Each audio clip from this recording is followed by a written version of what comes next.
The views and opinions expressed by tonight's guest and topic of discussion do not necessarily represent the official policy or position of Spaced Out Radio, Spaced Out Weekend, Spaced Out Radio Limited, its hosts, syndicated carriers, or anyone associated with this broadcast. Any rebroadcast, reproduction, or other use of this broadcast or podcast without the express written consent of Spaced Out Radio, Spaced Out Weekend, or Spaced Out Radio Limited is strictly prohibited. Listener discretion is advised.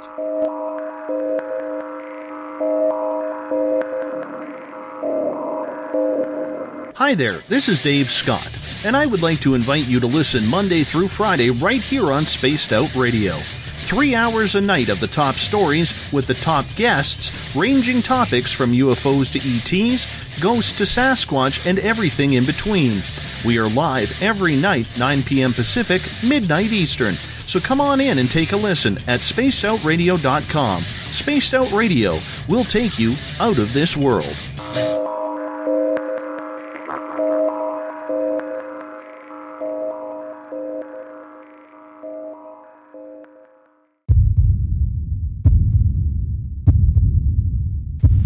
Scout 6316, 8.8 for 6,000.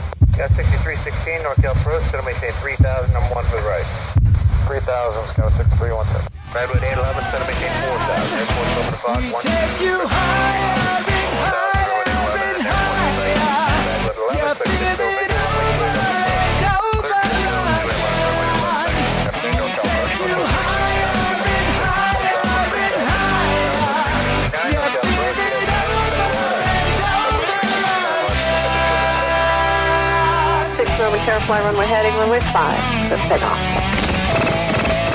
Check!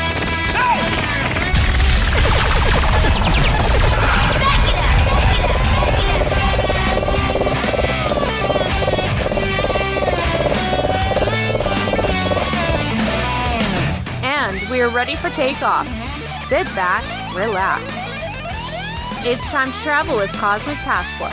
Spaced Out Weekend presents Elizabeth Anglin's Cosmic Passport, a 1-hour warm-up of news, stories, thoughts, and ideas to captivate your mind. You can follow us at spacedoutradio.com.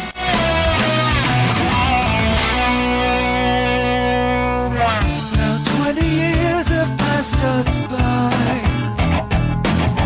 and we look back and count the time. Burning like the summer sun when the world was young. Sideways staring from the ground, and 7 trumpets wait to sound. And now, here's Our Lady of Flight, Cosmic Passport with Elizabeth Anglin. Good evening and welcome to Spaced Out Weekend on spacedoutradio.com. This is Elizabeth Anglin, your host of Cosmic Passport, coming to you from Uncle Jimbo's cabin, somewhere over the North American continent, floating in the relative northern heavens on the far left coast, anchored with silvery tendrils to the love of the desert southwest. Yes, we are so happy to welcome you, our wonderful listeners, and we are so happy to be on our wonderful member stations.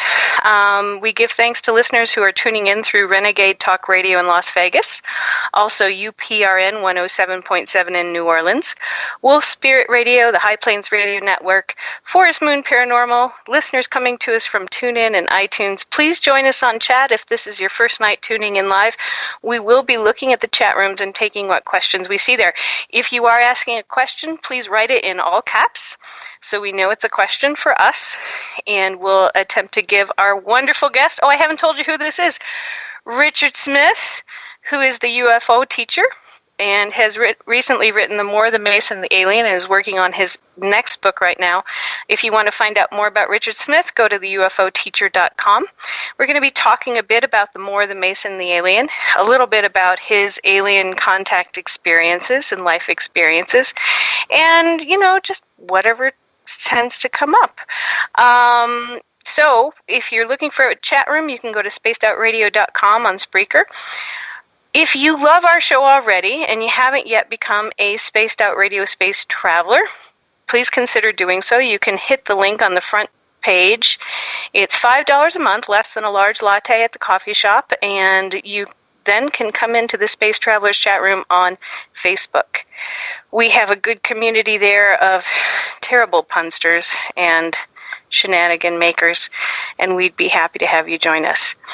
We'll also be giving away free books, swag, private interviews, a newsletter, and have all the archives of the spacedoutradio.com shows for you. So, without further ado, I'm going to bring in Richard Smith by giving you a little preview of his book. Don't talk yet, Richard.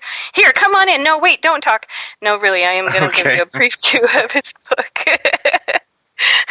So, Maria de Andrea writes in her foreword of your book, and it makes it so interesting to read, because reading the foreword and going, oh, I really do want to read this. This book is an exciting venture that takes the reader on a path of knowledge that will change your outlook on life forever. Remember the saying, knowledge is power and the key? Guided by the words of the phenomenal author, Richard Smith gives you the key. All you need to do is simply open the door. The epic saga, approached for the first time ever with a grand scope of a visionary, exposes the historical account of humanity's spiritual rebellion and how it began with the Great Experiment and the Great Fall. Taking on the falsehoods of science and religion, this story will create a spark in you that glows with a new awareness of our human origins and the ancient cosmic force that drives us toward a cry for freedom and a call for justice.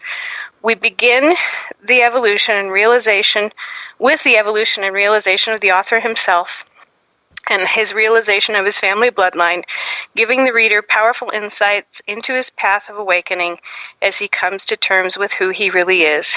The revelation received in the first half sets the tone for opening the eyes of humanity to an overwhelming truth, intimately tied to the second half of the book, exposing the obstacles keeping us all in bondage.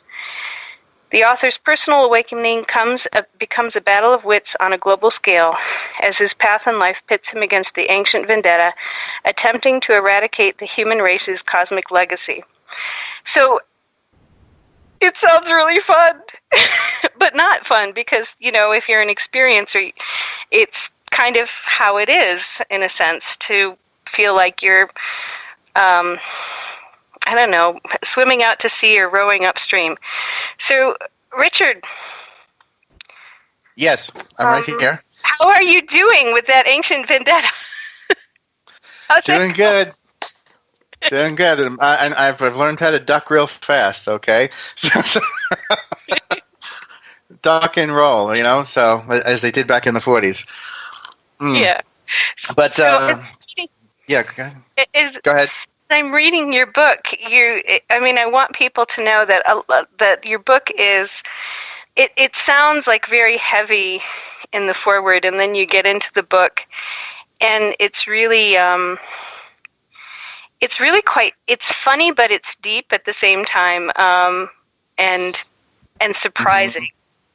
And if you're an experiencer and you've worked through any of your relationships with aliens and worked with other experiencers, which you have, you'll recognize a lot of the things that are said and a lot of the feelings. Like, there's the first section, there's a lot of frustration. You have like the 10 things that you want to just say off the bat. Right. Come out of frustration. Do you know what those are off the top of your head? Because there's a lot of swearing in them, so I can't say them on here. But I was I think I have the watered down version here for the people who go to Disney World often enough. But it's it was something that when I wrote they're referred to as the new 10 Commandments for the 21st century, and the reason I put that in there is because I wanted people to realize that, with everything that we have gone through in the civil rights and women's rights arena, that it's okay for be it an abductee or a contactee or an experiencer or whatever you want to frame it as, to have those same rights and sense of dignity, as an equal citizen. And no, you don't have the right to violate my personal life by asking certain things when, let's face it, you were never looking for an answer in the first place. You were just looking to poke fun at something you don't understand. And as far as I'm concerned, that's, this is the next level of global civil rights to go to, is recognizing we've gone down the path of civil rights for people of color and hue, women's rights. We've gone down the path now more recently of equal rights, which tended to center around marriage rights for the gay community and gay people.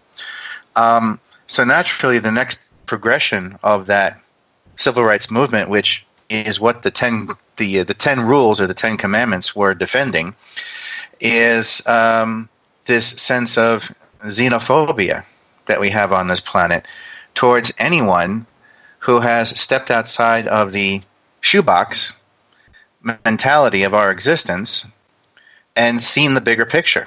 Alien contact, interplanetary relations, communication from beyond, be it physical or celestial, alien or ultra-terrestrial or supernatural or metaphysical. That's what those 10 commandments were for. It was basically empowering everybody to get on board in a unified voice and say, I don't have to put up with this anymore. I'm sick and tired of the ridiculous, petty, ignorant ridicule. And that's where that was coming from. But this is important for people. You lived through the 90s as an awake experiencer. I lived through the 90s as an awake experiencer or waking up experiencer. And I'm going to read these, and I'm not going to swear. But the first of the 10 commandments is, you have no right to ask me about my experience. If it's somebody, you just have no right to ask. You lost that right the day you violated my civil liberties by engaging in heinous acts of censorship and character assassination. And that's what we went through in the 90s. And then in the early 2000s, it was like, oh yeah, all those abductees, they went away. All those experiencers went away. Yeah, they were all, they were all New Agers anyway. So good God, we got rid of them, right? Yeah, exactly. Yeah. It was never any of your business in the first place, and that's for all the skeptics, the so-called scientists, the investigators, researchers, somebody who just wants to go see the freak show. There's a fundamental difference between, number 3, there's a fundamental difference between the actual experience and the lesson learned from the experience, and they are not the same. And that is so true. If you tell somebody what your experience is, they don't learn anything from it. Mm-hmm. Right. Exactly. And that number 3 is a powerful one that I had to put in there because, believe it or not, number 3 sets the tone for the second half of the book. And because it's about, and I make it very, very clear there in the 10 Commandments there that if the lesson learned, which is what I'm here to pass on to you, crosses over into an actual experience, then I will be more than happy to share that experience with you. Not until then. Mm-hmm. Good thinking. Good thinking. Number 4, the information I'm sharing with you in this book is based on lessons and knowledge learned, as well as conversations generated from the experiences themselves. And I was just saying that to you on the phone before we got on. It is really hard to process by yourself. It's like, oh, yeah. Oh, exactly. Yeah, right. You need a conversation, or it's good to have conversations with people to let the information sink in and settle and sift and expand and, I don't know, bake, I guess. Right, yes. So, okay, number 5, if and when the information shared crosses over into actual experience, then I will be happy to share that experience, is what you're saying. Number 6, considering that most, if not all, of your questions will be answered, I suggest you shut your pie hole and read the book. Number 7, remember, if you ask a question, be prepared to get the answer. Otherwise, don't ask, and don't act like a spineless, feigning shock, dismay, or absurdist ridicule. There are plenty of somethings inbred morons out there pulling that garbage. The last thing the world needs is one more bigoted F-face. This just basically sums up all of what was it, the late 90s, early 2000s for me. Oh, you did that? And then, you'd get those reactions and you'd go... Well, here's the thing, too. You bring up a good point there. I mean, that generation that came out of the late 80s and to the most of the 90s, okay, or to the mid 90s. I mean, they're all dying off now. Most of them, Bud Hopkins has passed away. Stanton Friedman, the last time I saw him a couple months ago, he's already got one foot in the grave. And I was wondering, other than spit and shoe polish, what was keeping his joints moving in a forward motion these days. And then there's Whitley Strieber. I mean, I'm expecting to hear something about him any day soon. So that people don't realize they have this fixation on that initial generation, that first generation that came out of 60s, 70s, 80s, 90s. Okay, they're all but gone. And the problem is that my honest feeling is they don't have anything more to offer the conversation. Case in point, Roswell. Roswell is someone who is very late to the party in terms of being geared towards a civil rights type conversation, a global conversation, a human rights conversation, an extraterrestrial contact type of conversation centered around the human condition. Instead, we got fixated on a crashed UFO, and that stunted the conversation and made it impossible to allow the already convoluted subject of the quote-unquote Roswell crash to evolve into a 21st century conversation. Just made it impossible to the point where now it's pointless to even talk about it. And that's the shame of it all, because with the way certain things were possibly, and everybody did their best, some people not so much, but things, for the most part, just hadn't been handled the right way for the past 30 years. And it did a lot of damage to those initial groundbreaking subjects, topics, experiences, episodes, or reports, case studies, that now, unfortunately, have no way of relating to the millennial generation of the 21st century, because the millennials will look at Roswell like, who the hell cares? Right. And that to me, I understand why that's happening. It's going to happen. It needs to happen. It has to happen because of the way it was poorly handled in the first place. But, now it's, at this point, it's time to move on from those nuts and bolts, meat and potatoes, UFO conversations and start getting into the human factor. Why is there, all this, when you look at the bigger picture, if we're in a Jetsons future, which we are, how come we're not living like George Jetson? How come, most of us are still living in the gutter, paycheck to paycheck? How come there's this grand scope of bitter hatred towards the human condition, the human being, as if, we're nothing more than cheap slave labor that can be easily replaced, and at best, a nuisance that can easily be ignored? So, where is all this nastiness coming from? And you can't just be so short-sighted as to say, well, it's all sitting at the doorstep of the rich and the greedy. Because the mentality of the rich, yes, they are simply different. The aspect of greed, that's an end result.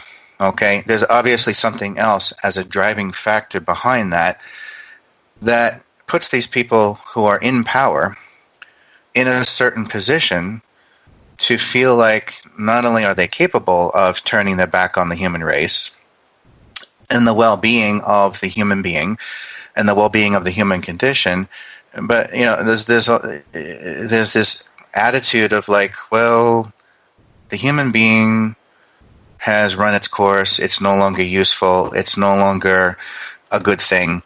Let's get rid of it and replace it with something else. And so there's that kind of anti-human, heinous attitude going on there.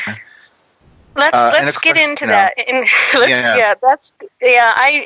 I sense what you're talking about, and it's something that I don't often get into on this show because I like to keep it positive, but I think if we do a multi-part series, I do want to get into it because oftentimes I can't get into it on my own, because if you talk about what are the forces that are sort of, want to redesign humans or do away with humans as they are right now, and those are not necessarily the forces that I work with. Those are not the aliens I think that you work with, or learn from and get information from, and it can get very confusing because somebody will take something you're saying. Well, this person says the aliens are going to take over, and this person says no, they're not, and that. So you've got like the Dave Jacobs fear mongering on one end. Right. And then you've got the friendly space brothers from, the European side. I can't remember who but they're all friendly space brothers, and none of them, and the world teacher is coming. Oh, so yes, they all like to frolic in the dandelion patch and whisper sweet nothings into your ear. That's yeah. I argue against both halves of it because on one side, and then believe me, I'm not going to single out David Jacobs here, although he's part of it. But there's that paranoid, self-centered attitude of like they're coming to get me. Well, first of all, that's as bad as the attitude in some out of the way place in I don't know, Utah or North Dakota, who thinks they're just as important as New York City in terms of a terrorist attack. Well, what kind of protection are we going to get? You're not getting anything because you're not important. So get over yourself, okay? And so, I mean, seriously, Sorry, that's yeah. And that's the same mentality I run into with the semi-conspiratorial. I say semi because there is a lot to the conspiracy history that is true, but in terms of frame of mind, in terms of human psychology, the conspiracy mentality, which kind of breeds into a paranoid mentality of they're out to get me, and which my question is, okay, so why are you so important? Until you can answer that question, you have nothing to say. So please do us all a favor and be quiet. Okay, because you're not contributing to the conversation in terms of history, health, and wealth, and the well-being of the human being. That being said, let's take a look at the flip side of that coin. The ones who have closed themselves off from reality, they wear horse blinders, which, of course, is also referred to as rose-tinted glasses, okay? And all they see is what they want to see, and they're all here to solve our problems. They're going to give us the cure for cancer. And no, they're not. All right? Even if they were all good, which is absurd, because we have 7 billion human beings on this planet, and not all of them are nice. Some of them are the poster child for keeping abortion legal. All right? So the bottom line is the same thing applies. As it is above, so it is below. There's a bazillion alien races out there. Not all of them are nice. But all that aside, why would any faction, benevolent or malevolent, even think about wasting their time exposing their hand? If it's the good guys, if they expose their hand and they hand the cure for cancer on a silver platter to us, well, guess what our dim-witted mentality is going to do. We're going to turn them into another set of gods. We're going to start worshiping them in another false church or temple or something like that. We're going to turn them into another golden calf, and we're going to expect them, to change our diapers for us. So, the point is, if they ever did that, your existence becomes null and void. What is the point to your existence as a human being in your community and as a human race globally if something else is going to come down here and do it for you? On the flip side of that, let's just pretend in our wildest imagination that they're all malevolent or they're all out to get us. Well, there's this mentality in the disclosure movement that says, well, if they were really, if they had all that firepower, or even if they do, they could have wiped the floor with us anytime they wanted to. And to which I say, no, you're putting the cart before the horse. The idea, the perspective you're supposed to have is that anyone in power is always going to operate under the radar and as a small group. The last thing you want is an entire, coming from this perspective I'm speaking now, an entire population of 7 billion slaves waking up to the fact that they are 7 billion slaves. Then you have a rebellion, and the whole system of economic slavery and the whole house of cards comes crumbling down. So even the bad guys have every reason under the sun not to show what kind of firepower they have, not to invade a system that works well in terms of keeping the human being enslaved mentally, psychologically, and economically. Why would you invade a planet when you have a perfect working system of profiteering and economic slavery? Why would you interfere with that by exposing your hand? So this is the problem. Okay, so we're going to come back to that because, the question I have first and foremost, I'll just ask it, is what's the currency? The currency is the same thing it has always been since time immemorial. As it is above, so it is below. We didn't come up with the stock market on our own. We didn't come up with the tradable commodities on our own. Gold, silver, oil, copper, zinc, all right, diamonds, all right. Everything that goes on down here has already been going on out there. The economic ebb and flow and the politics that goes with it to camouflage it on this planet is nothing more than an extension of what's already been happening out there for eons, long before the human race was even a glint in Mother Earth's eye. So this is an age-old system, and I'm not canvassing all the categories of species and global populations out there, but there is a very ancient and very powerful and very substantial and highly influential empire out there known as the Aryan Empire. And down through time, we actually mislearned that term and mispronounced it as Orion instead of Aryan. So this is your Orion Syndicate, your Orion Empire. And I do go into, without getting too lengthy on it, I do go into the book as to how that evolved into our modern day two-party system that's like a dog chasing its tail. Where did that come from? This is where it came from. Well, it makes a nice nest for the empire. I would just call them the power mongers. You give them a better name. Yeah. I call them the power mongers because when I first saw one, right? When I first saw one, there was a guy. He looked human. He was walking down the street and he had his hat on, and he was in the financial district. Probably 30, looked 37, maybe 40 years old. Hat on, brown hair.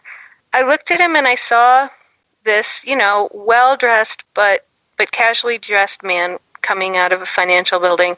He looked very, very happy. And then I looked at him again. The wind was blowing. I looked at him again, and I saw right through him. He wasn't human. He was one of them. And he had just had a good meeting in the financial Right. district. And it was like, oh. And then all of a sudden I got this download. It was like, he's one of them. He's one of the ones that sucks all the energy out of everything. And they live very happily in our system, sucking all the energy out of everything, whether it's oil or coal or gas or whatever. Right. You know, exactly. So, does that make sense to you? Is that? Yeah, and in fact, it's I forget where I put it in the book here. Somewhere at the beginning of one of the chapters later in the book, there's a excellent, and sometimes I have to wonder where people like Malcolm X and Martin Luther King were coming from with half the stuff they said, because a lot of it could easily be spliced right into an UFO or alien contact conversation. But Malcolm X had pointed out that, our system of capitalism at one time had been strong because, like a vampire or a vulture, it would only go after other strong competitors and try and suck the blood out of them. But along the way, our system of capitalism became too big for itself and too self-destructive, and now, just like a vulture that's getting desperate, it has gone to suck the blood out of weaker third world countries, enslaving them with deals that are absolutely impossible for these countries to even live up to. So now they're permanent indentured servants to an imperial system. This is happening globally. And once you see that happening, it's like, okay, if we're all human, who in the heck is motivating that anti-human system? Because you really have to have an inhuman or subhuman mentality to think that what's happening since the advent of Reaganomics in the 80s, you really have to think that there's no way that a real human being would come up with this stuff. So who is pulling the strings from behind the scenes here? Who says this is okay? Who's handing it down? And of course, like you said, you come across a power monger, who just had a wonderful, happy meeting on Wall Street there and a big smile on his face. And that's not much different than, in fact, it's probably the same as the meetings, the big global meetings they have every, 4, 5, 6 years. And you don't have to characterize it as, a Bilderberger meeting, because you could just as easily look at the GATT countries, GATT, or, the Big Six, or OPEC, or any of them, and they're all doing the same thing. They all have their private little meetings, and they get their marching orders from whoever does not come from this planet. And this is why people protest the World Economic Forum every time it shows up. The last time it was, I believe, in California, and that was a big mess because the authorities were given okay to use violence against the protesters there. And the World Economic Forum, they're making some pretty nasty decisions that affect, for the most part, anyone who is below the equator in less developed countries. So where, once again, you have to ask yourself, and this is what I go into in the book, where does all of this venomous hatred of the human condition come from? Okay, because it's not coming from a human being. It's not coming from the human being. It's not coming from in my opinion, it's not coming from our spiritual help, but it is coming, the things that are happening on Earth in the physical world are coming from someplace. But, I don't agree that it comes within us. I don't know that many people who are that bad, or even considering being that bad. And it does get to me sometimes when I hear people, one of the things about the conspiracy, like there's pseudo-conspiracy, there's light conspiracies. Yes, there are conspiracies, but when conspiracy theorists go off and they start demonizing certain human beings of groups they don't understand, I get a little bit upset. Well, Because yeah, I know. I know people all over the place, and it's like none of them are that bad. It's not about these people wanting to do something bad. You know what I'm saying? I know. And the thing is, it's like you have to.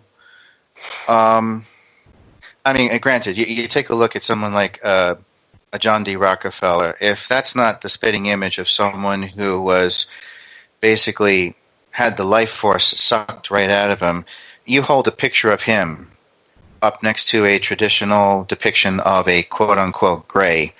They look exactly the same. John D. Rockefeller actually did look like one of them, and you don't have to Photoshop the image. You just have to look at a genuine black and white photo of him, and he truly looks like the Walking Dead.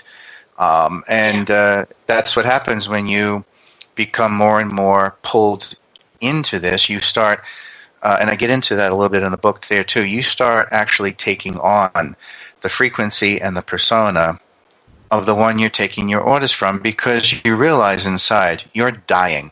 You are betraying your mother and father. You're betraying your brother and sister. You're betraying your community, your nation, and the rest of the human race. And once you cross a certain line, you really are nothing more than the Walking Dead, because you've given up, in order to play the game and get in on a piece of the action. You have stripped yourself of everything that would have been a human soul. And you have now become just basically an android for them to push around on a chessboard. And, it's like once people start realizing it from that perspective, then you start, once again, you start asking the question, okay, so who's pulling the strings and pushing the buttons then? Because something else of a grander scope is going on here. And granted, the people in the houses of Congress should grow a backbone, step up to the plate, and do something about it. Because, I get the argument, well, what are we supposed to do? I mean, they're going to shoot us. No, that's the psychology that's defeating you of them, the picture in your mind. And to which I say, okay, let's approach that argument. Who else in history took a bullet for the rest of us? Mohandas Gandhi, Martin Luther King, Malcolm X, Medgar Evers, and who was going to take a bullet for the rest of us? Harriet Tubman would have. I mean, the line of fire that she stepped into, okay? And for what it's worth, the Kennedy brothers, Lincoln himself, Julius Caesar, was knocked off by the banking syndicate because he tried to do the same thing that Lincoln did. Take the money back from the banksters and give it back to the government, a.k.a. give it back to the people. So, it's like if they're willing to do that, and these people were not stupid, they knew they were walking right into, metaphorically speaking, a hail of bullets by making that decision before it even actually happened. If they're willing to do that, then what are the rest of you willing to do? What are the rest of us willing to do? All right? Because, I'm of the mindset they can't take us all because we're too damn valuable to them. And that's where you got to get into the community mentality or the unionized mentality. Okay? And yes, I'll even use the evil S word, socialism. Okay? And because there's when you go out there into the galactic community and you examine the benevolent factions of the galactic community and the way they struggle to get to where they are right now, you're going to see elements of democracy, elements of a republic, elements of communism, elements of socialism. In terms of the decision-making process, even elements of fascism will be sprinkled in as well, because all these elements working together in the right way allows a flexibility to a governing body to respond to the people's needs the right way. Okay? It's not just one or the other. Yeah, and there's still, with some of the aliens I work with, there's still discussions about whether or not they're, I don't know what you've written about this. This is a particular group of Zetans who I consider to be quite rebellious, but they have problems with their hierarchical society. They're like, hey, This is autocratic to the nth degree. They would like more individual freedom. They would like more individuality. They would like to, not always be the little guys. Right. Which is what we call them. Who came? Oh, one of the little guys. Yes. Right? Right. And they don't always want to be the little guys. They would they'd like to eat pizza and hang out in the woods. So anyway, that's an aside. Let's move on to let's go back to not a little guy. You talk sort of near the beginning of the book about it was 1991, and you started to wake up, and you talk about the mantis being, the female mantis being that you call the crone. I had a crone. I called her the witch. I called mine the witch, and she taught me how to whistle and make it rain when I was 9 and 10. But tell me about your crone and what happened there. Well, it's interesting you should bring up the word witch there, because when I talk to people about how this started for me, okay, how the first awakening took place at the age of 21. And just to put it in perspective, someone in the chat room asked me about my age. I am 46 now, okay, so there's the answer to that question. And so when this started for me at the age of 21, this entity who I afterwards came to know as the crone, made herself known to me for the first time, and yet it really wasn't the first time, because in that realization at the age of 21 and the awakening itself came the understanding that she had always been there since my earliest recollection of being 4 years old, but she kind of, darted about and operated in the shadows in the background as something that was recognizably there but intangible. Something I just, couldn't put a finger on as a child or as an adolescent or a teenager until I had turned 21, and then the time came for her to make herself known to me. I suppose a lot of it had to do with coming of age at the age of 21 in a first world society like the United States. That might have had something to do with it, I'm not sure. But in that realization came at the beginning of a very ongoing, long conversations that came in different parts over the years afterwards, through the 20s, through my 30s. And she is, as it turns out, what I describe in the book as a very, very tall, what some might refer to as well as a ancient healer, or in better terms, a female praying mantis type. Okay, she has a very strident, protective attitude as a mother, but at the same time, she is one hell of a taskmaster and slave driver in terms of teaching you things. And it kind of goes back to what you mentioned before about the word witch. Whenever I talk about the crone, there are people who will point out, hey, that sounds like something that runs parallel to Native American mythology about the crone, because they have something they refer to the crone that sounds somewhat similar. Okay, and which I found astounding, because I didn't know that, until maybe about 3 years ago. But and then in the dialogues that took place, this was right around the time that I was coming out of high school, going into college, and I had decided to get my bachelor's degree from the visual arts program at the State University of New York, Old Westbury campus, which was a microcosm of just about every nationality and ethnicity and culture you could think of there. So it became a good incubator there for doing this with me.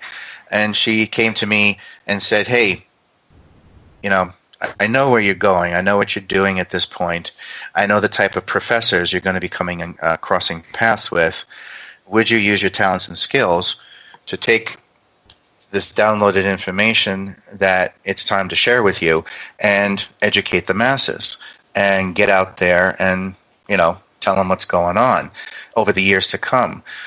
And I said, sure, let's go for it there, because there was something extremely familiar. As it turns out, getting into the whole idea of a quote-unquote generational phenomena, she had a definite connection to the other person I refer to in the book as Ella Mermaid, who, you guys might want to know this, is actually my fiancée, Linda, who we've known each other for 20 years. And we crossed paths with each other when I had that very first art reception in December 11th of 1995, which was already a couple years after the First Awakening.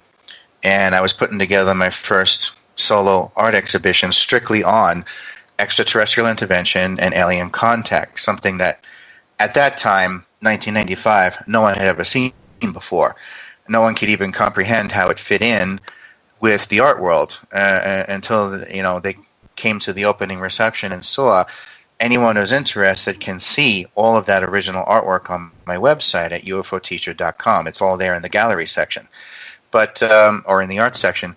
So in terms of also being generational, it turns out that the reason she had stuck with me from such an early age on is because she was also involved with my mother and more than likely my grandmother as well.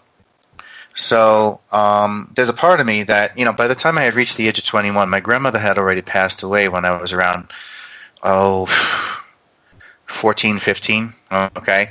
And I, at that point, was actually able to answer questions from my mother that she never was able to answer all her life long, all during her life. And I wish I could jump in a time machine and go back and have a conversation with my grandmother and tell her everything that's happened to me, because I have a feeling that she would have a huge smile on her face and would probably say something like, "It's about time you figured it out," or something like that. I just have that sense that she already knew what was coming around the bend for someone like myself. It doesn't just affect me. It also affects my brother as well. We're 6 years apart from each other. And when the conversations continued over the years, I had realized early on that, and I go into detail for the first time ever as to not only what the crone looks like, but also what she's a part of, where she comes from, what is she all about. And she's part of this group, this what I describe in the book as a multi-genotype group, all different species, alien species, of what I refer to as the sisterhood. Okay? Predominantly female, predominantly very much of the vril power, VRIL, and so obviously they also have a strong connection to the whole, spiritual aspect of what we refer to as Gaia or Mother Earth, or in ancient terms Tiamat, all right, in its original incarnation. And they take a very special interest. Yes. Right. All right, go ahead. But sure. And he gets so excited that you said the vril because he's so interested in the vril ship that okay. We'll have to talk about that at some point. So definitely, I've never called that. But anyway. So she they take a very special interest in gifted children. And that I use that term as a broad stroke because what am I really referring to? Okay. Everything from what might be referred to in the crude sense as an idiot savant to an indigo or a super psychic kid, as they refer to him in China, to a Buddha or a Christ child. Okay. So they take a special interest in these kind of gifted, psychically enhanced children. And the thing is that we're all capable of doing it, but you mix the gene pool enough, obviously somebody's going to come out of that mix with an advanced capability because of a certain mix of the gene structure coming together the right way. And of course, Mother Earth plays a heavy role in this because every time a certain demographic or a certain population is in extreme duress or oppression, there will come about a civil rights leader or a teacher of the masses or a prophet, something to that respect that serves as a pinnacle representation of those people to lead a rebellion, be it spiritual, physical, economic, or otherwise, against, the regime that's been established to squash those people. And you see that through history there. I get to a certain point in the dialogue in my book where, because the question comes up, why have you stayed with me all these years? By the age of 31, I was asking that question. I'm not a kid anymore. By 35, it became a burning conversation. And then came the realization, well, we're not just talking about present-day lifetime. This is where reincarnation comes into play, too. And who you were in a previous life plays a significant role into who you are now. So I explain that, it goes into detail in the book. If I try to explain it here in 10 minutes, it'll be a very unfair representation of what I'm trying to describe. But it explains why the sisterhood will stay with certain people well into adulthood, even though their main focus is on making sure these gifted children are protected. And why are they concerned about that? Well, because you could easily take a gifted child and, turn them into a sleeper cell, turn them into an assassin, turn them into something that the wonderful propaganda mechanisms on this planet and the wonderful marketing scheme used against the human condition can easily use to turn that child into an enemy of the state. Okay, so right. Or a the weapon. sisterhood is Yeah. or a weapon, right? So this is why the sisterhood is also there too, because there's an example I use in the book surrounding what happened to when one of the prophets, Jesus, was a child, and and I describe who they are in the book. If I say the term here, it's not going to make any sense because I can't put it into any proper context. But they targeted him as a child, and I talk about it in Not the how Brill, but the other side, right? the other side, not the sisterhood, side not target. the Brill. Not the sister, not the Brill. And by the way, just for argument's sake, the other side is known as the Shetu regime. We don't even have an ounce of time here to explain that, but that's the opposing team, okay? And I describe them in the book there as to who they really are, where they come from, why they even exist in the first place. But they hate the Christ energy. They hate the Vril. They hate anything that is female or represents the female principle or the feminine goddess energy, anything that represents the Christ energy, which of course is known historically as the Temple of Solomon. So all that is seen as a threat to their corporate structure, because from their mentality, it's all about real estate, concrete tradable commodities. What can I control? What can I trade? Basically, these guys would make the Ferengi from Star Trek look like, Mother Teresa's, saintly brigade, okay? But this is how bad they are. They'd sell their mother into slavery if it meant making a profit. But anything that represents what I refer to as the spiritual insurrection on this planet, the awakening, okay, as to who we truly are and our galactic heritage among the stars, that can't be, okay? This is why civil rights leaders are killed off. This is why prophets are crucified.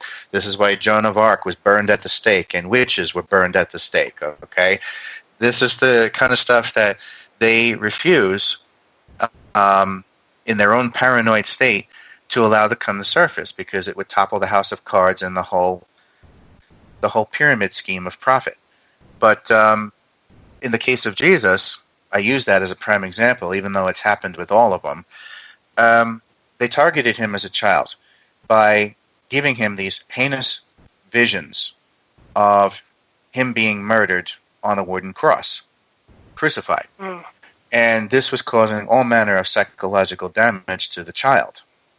Okay? Well, Mary and Joseph were actually the real heroes in this. Jesus played a very small role compared to the role that they played, because Joseph was a minor prophet and a master teacher who was part of the Temple of Solomon. And Mary was part of the Vril power with the sisterhood, very much involved in politically and economically. She came from a powerful bloodline. Okay? And the two of them, when they came together, that was a power couple right there, Mary and Joseph.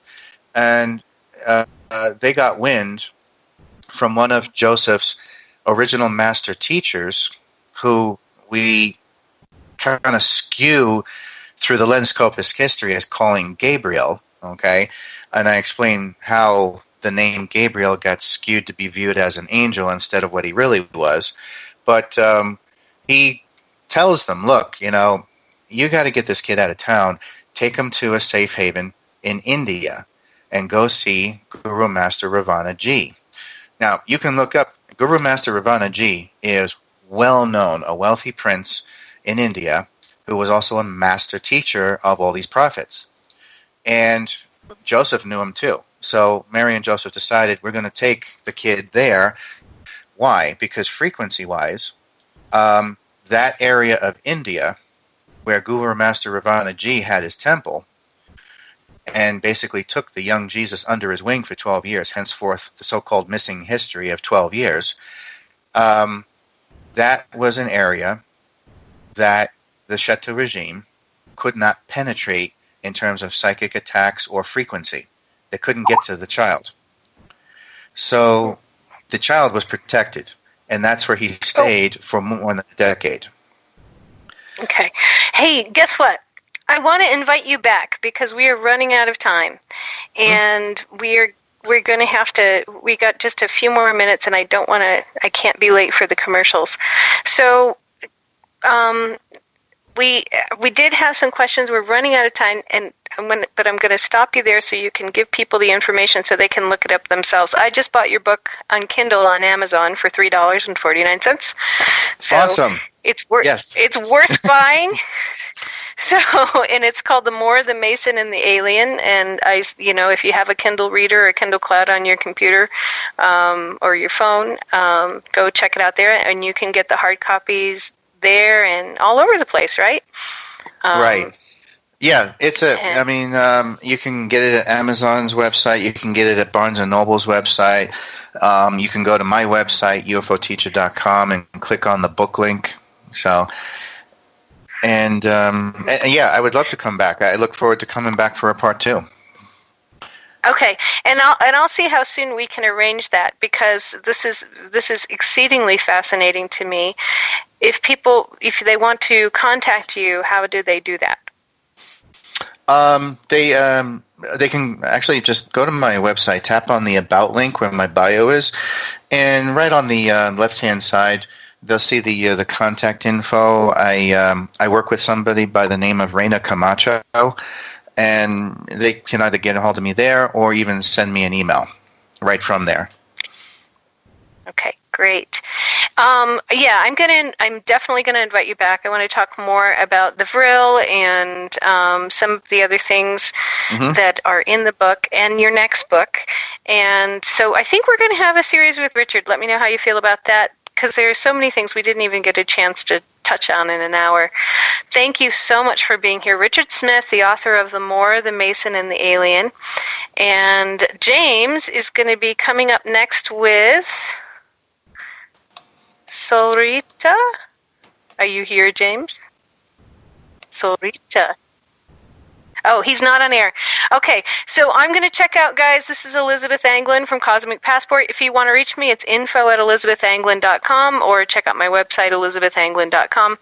And I'll be back tomorrow night with a new show. I think we're just going to talk about abduction experiences and the path, which is not a plan, as Richard says in his book. If you think it's a plan, ha ha ha. And forward questions about the abduction experience and the path. So that's tomorrow night. Just me talking to you, answering questions. Okay, guys, I'll see you later. Night-night. Hi there, this is Dave Scott, and I would like to invite you to listen Monday through Friday right here on Spaced Out Radio. 3 hours a night of the top stories with the top guests, ranging topics from UFOs to ETs, ghosts to Sasquatch, and everything in between. We are live every night, 9 p.m. Pacific, midnight Eastern. So come on in and take a listen at spacedoutradio.com. Spaced Out Radio will take you out of this world. Hi there, this is your psychic medium Joanna, and I would love it if you would join us every other Sunday on Spaced Out Weekend. With host James Tyson, we'll bring you personal psychic messages on 2 mediums and a large. Questions about love, life, career changes. We would love it if you would come and join us live. Call in and listen in for the experience. Allow us to open the doors to your other side. 2 mediums and a large, heard only on Spaced Out Weekend at spacedoutradio.com. Looking for news beyond the mainstream news? Head to spacedoutradio.com and check out the SOR Spacewire. This is Spaced Out Radio's Eric Markham, News Director for the SOR Spacewire. Daily, I will bring you intriguing stories and outlandish reports from what's going on around the world. UFO sightings, paranormal activity, conspiracies, alternative health, and so much more. And if you have news, email me at news@spacedoutradio.com. Attention Spaced Out Radio listeners. For only $5 a month, you can join Spaced Out Radio Space Travelers. Your membership at spacedoutradio.com will give you access to private fan area on the website, get you a monthly newsletter, draws for monthly swag, and a whole lot more. Sign up today to become a part of the Spaced Out Radio experience. For over 40 years, the Purple Energy Plates have been delivering amazing results for their many customers. Inspired by the great genius Nikola Tesla, the harmony, healing, and energetic effects of the plates have proven over and over to be beneficial and often miraculous to thousands of customers. With their money-back guarantee and the many benefits, how can you afford not to get one? Check their site for daily specials and choose from their many energy products. You won't be sorry. Visit them today at purpleplates.com for mind, body, and spirit, and expect a miracle. Patrolling the Pacific Northwest, we are always on the lookout for the strange and unassuming stories that real people are experiencing. Hi, I'm Vincent Zunza from Pacific North Weird. Me and Alexandra Sullivan have teamed to bring to you those odd stories that never seem to make it into the mainstream. Stories so weird that will leave you scratching your head wondering, is this real? It's as real as it gets with Pacific North Weird. You can watch our videos right here at spacedoutradio.com.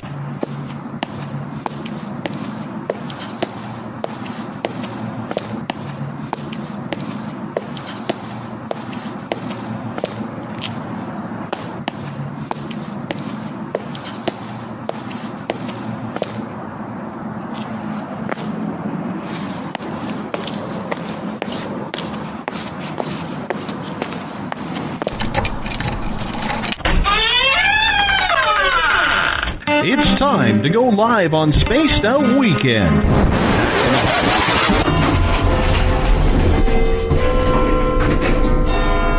13, please. Oh, hi, Kevin.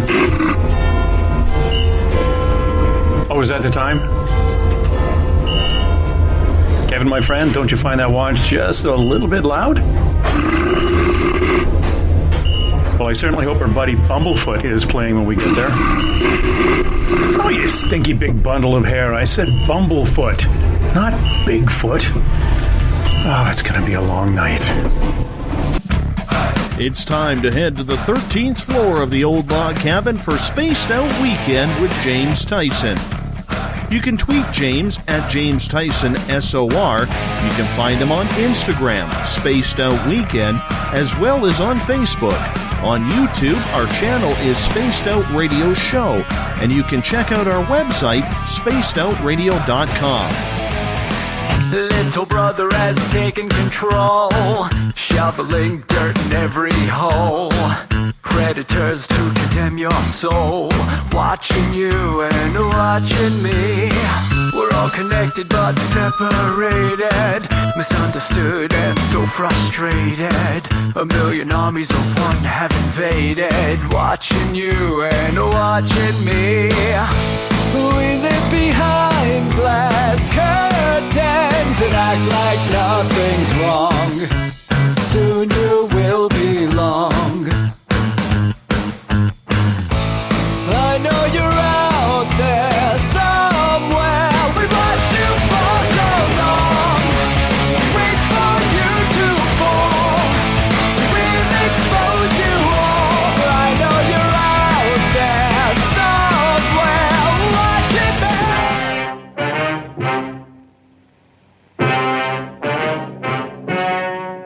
Ladies and gentlemen, the story you are about to see is true. The names have been changed to protect the innocent.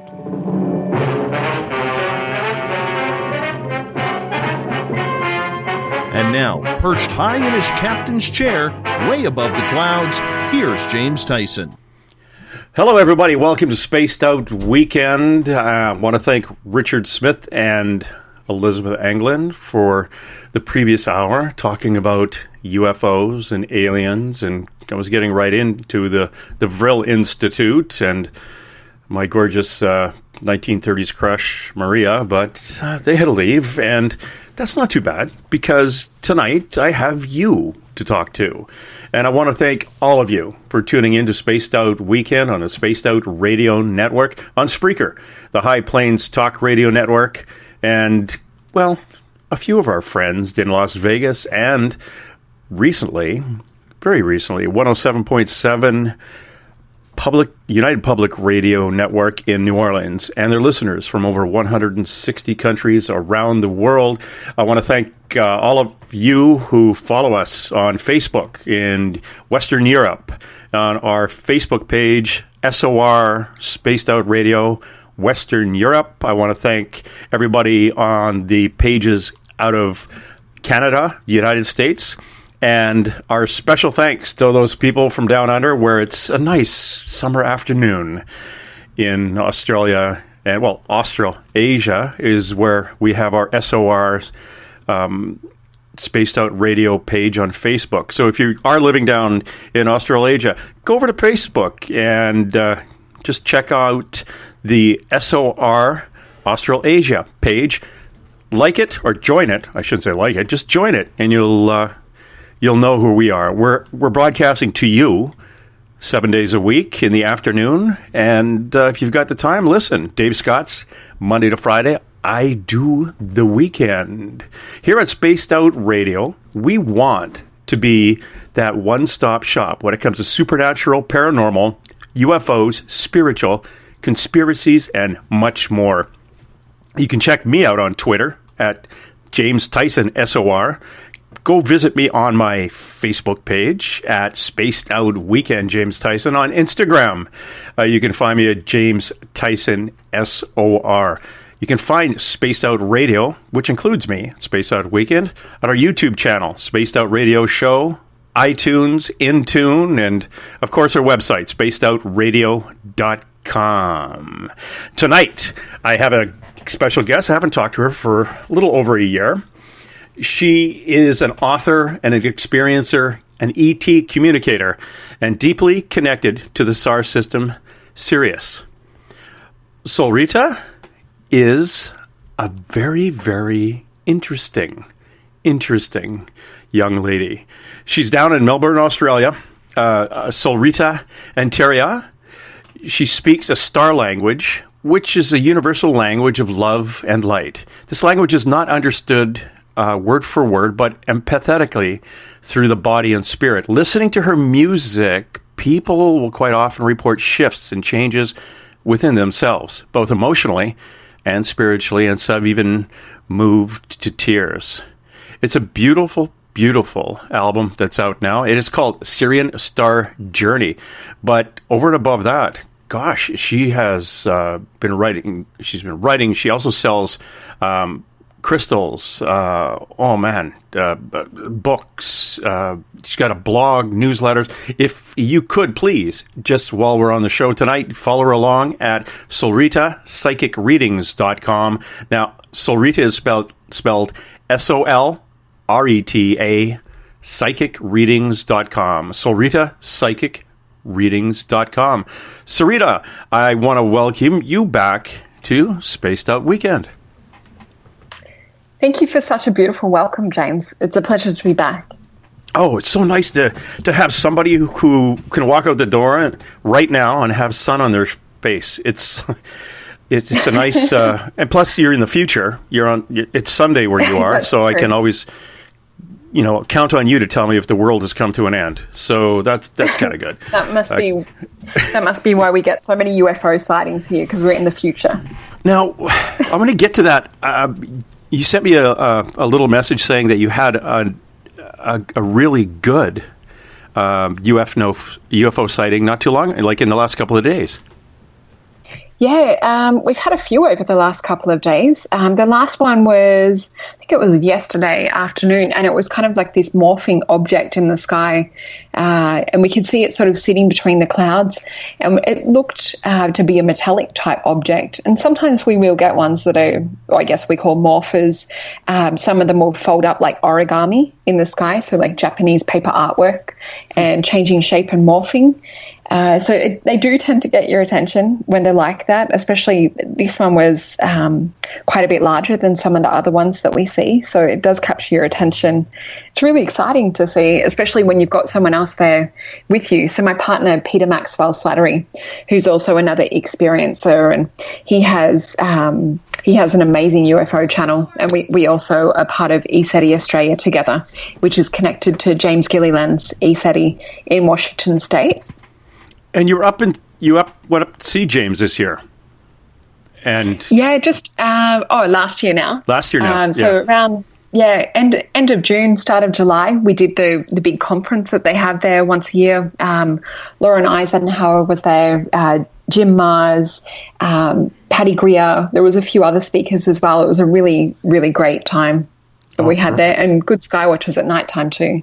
Yeah, I interviewed Jim Mars. He's coming up in a couple of weeks here. Yeah, it'd be really nice to talk to him. I should have gone down to that, being that it's not that far from here. We went to a Paracon in Washington State too this year for Forest Moon Paranormal, and in a town called Concrete, which was as haunted as you'd ever want to be. And Bigfoot sightings, UFO sightings. Yeah, it was just a brilliant little town. Now, when did this first start happening to you, Solreta? Just to catch up my listener on what happened in your life at a young age that steered you in the direction you're in now. Yeah, so for as long as I can remember, I guess my earliest memories go back to kindergarten. I'm not sure if you guys call it preschool. So my memories go back sort of that far in terms of like paranormal experiences and abductions and that side of things.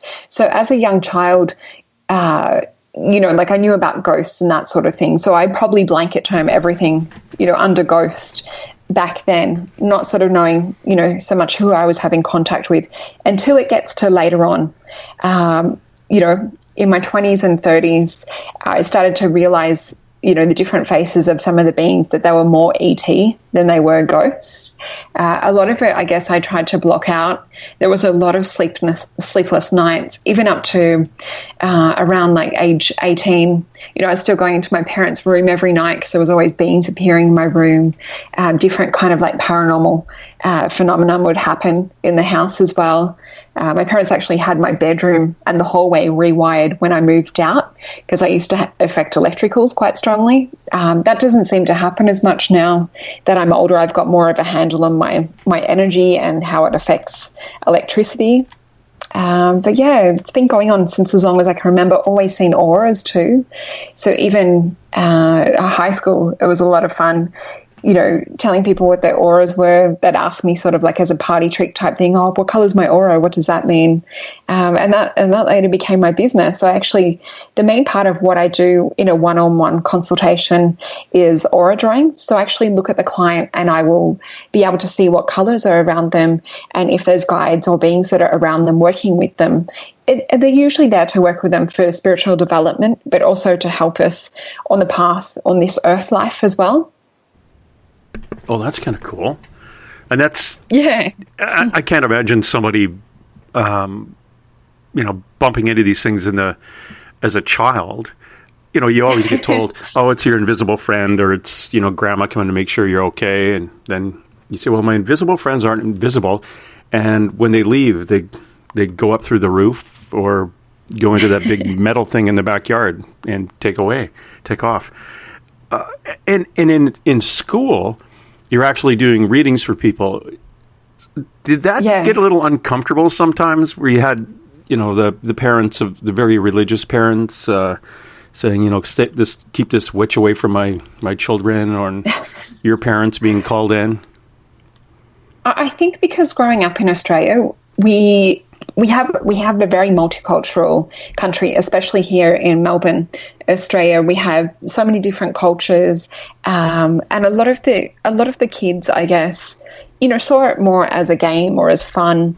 I think it was more when I was probably around 18, 19 was the first time that I actually got told, be careful, playing around with that sort of stuff. But that was actually when I was studying natural medicine in kinesiology, and it was my friend's mum, who was a Jehovah's Witness, beautiful lady. She was just trying to warn me, be careful, doing kinesiology, it's playing with the devil. And for anyone who doesn't know what kinesiology is, it's a combination of chiropractics and Chinese medicine. That's where the basis of it comes from.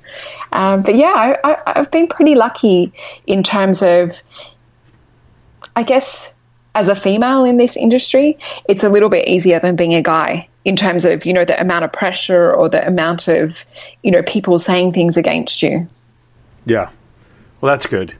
You don't want to get wrapped up. And that's what a lot of, excuse me, I had a cough there.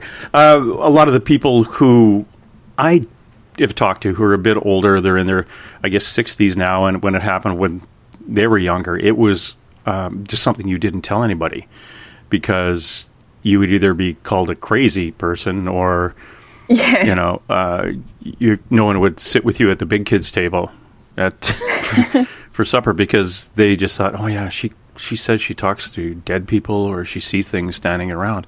So and I've been to Australia. I found it was very multicultural, and what I quite enjoyed there, because of multiculturalism, is the food.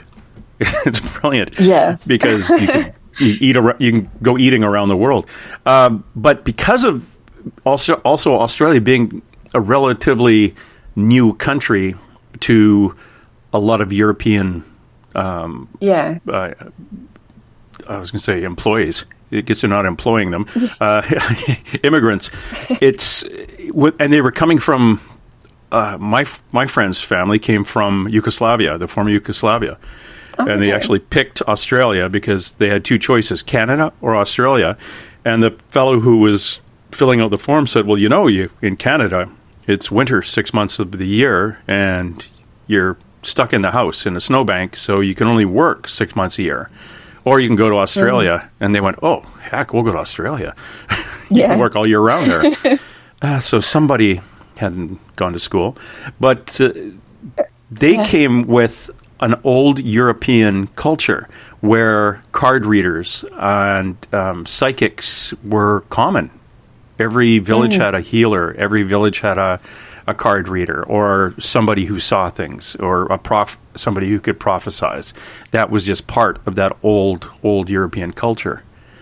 And, when that follows them to where they go, it's those countries that have kind of separated themselves from the old European side of things and get into the more Christian side of things, that where it's foreboding and you don't want to talk about it. So it's still a little bit fresh in Australia. Well, it is fresh in Australia. New Zealand, very close, and Australia, close to the Aboriginal population, like we in Canada are, which is a very earthbound population too, and spiritual. So, there's certain countries that that have that vibe. Ireland, northern Scotland, southern Spain too, areas like that. It's amazing.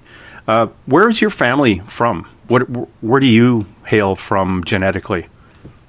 Yeah, so I guess all of my grandparents, except for my grandfather, are from Australia. So my grandfather was actually from the US. So he was a US Marine and came out here after the end of World War II and met my grandmother at a football stadium here in Australia. The Marines had malaria and were recovering, and all of the Australian women ran down to try and find themselves a US husband. So my grandparents were in a little article in the newspaper back in the day when they decided to get married. Either you marry me or I'm not going to help you recover. It's kind of a cute story. My grandmother's kind of like a bit of more of a wild child. Even now, she's like still quite the character. Wears like a bit of rainbow tie-dye every now and then. She's worked on stations like cattle stations and things here in Australia, in the middle of the outback, in the middle of nowhere. So she's like quite independent and quite a strong woman.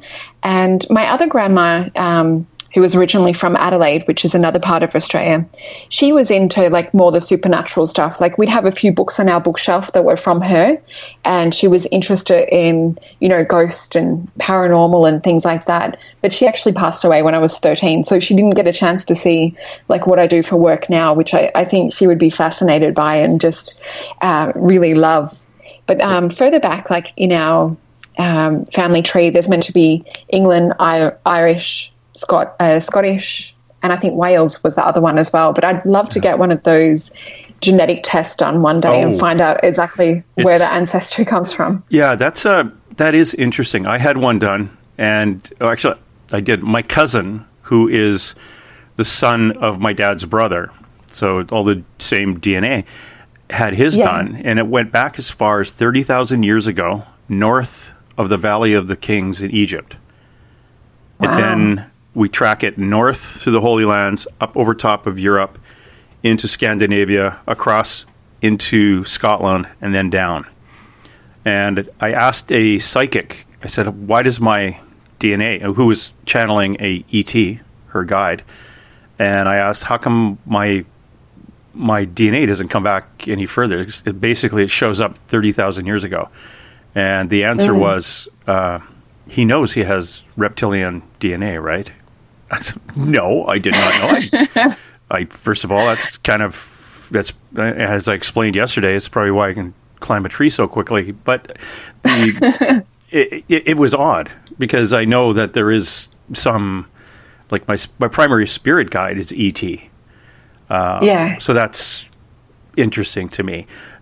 I just wanted to figure out where I was thinking by looking at you. Really, you look more like that Northern European, and I mean Northern UK, Irish kind of thing, and that's very connected. That's very connected to the earth. And definitely. And I think also, like, ancestry-wise, going back to that young age that I was talking about, sort of around 4 years old, kindergarten age. Even then, I knew that I wasn't from here in terms of like humanness. Like I always associated more with being from another world, and always felt and remembered different scenes and different experiences before coming here to Earth, and not feeling the same amount of love that I had experienced in previous lifetimes, which are all existing on a multi-dimensional or parallel lifetime as well. So it's not like, a linear time where it's like, we have this life, then we have that life. So it's all sort of happening at once. Yeah, one of the things you do is you do hypnotherapy and ET UFO regressions. What is that? Yeah, so people will come to me if they've had missing time, or they've had an ET or a paranormal experience, or if they're wanting to gain more contact or more information directly firsthand from the guide. So with hypnotherapy, I always describe to the client that it feels like it's almost like a state of meditation, but it's a heightened state. So it feels quite relaxing, feels quite natural actually as well. I will have some people ask, is there anyone who, or is there a chance that, that you can't get into a state?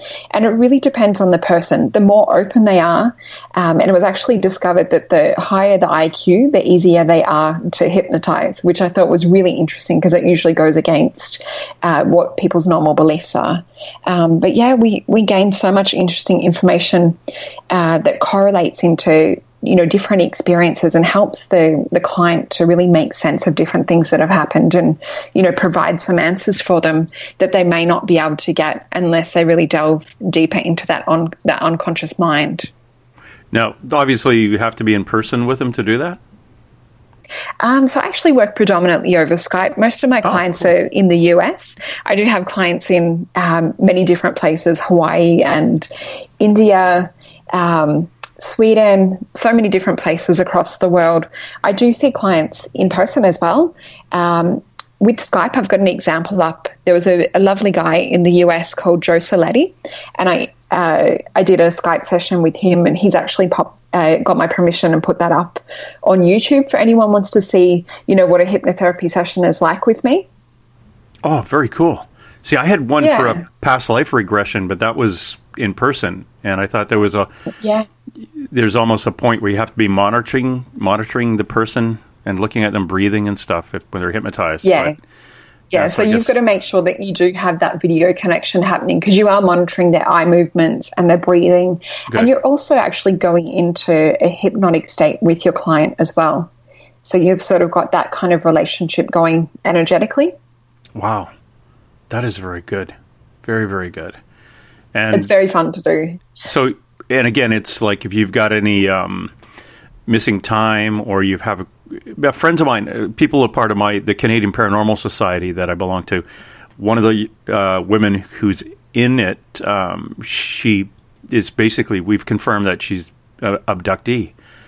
And, of course, she doesn't really remember anything. We do the thing where you put 2 coins on the table and you put out through meditation to the universe that if I'm ever picked up to stack the coins just as I'm going to sleep before they turn that switch off, or have them do it.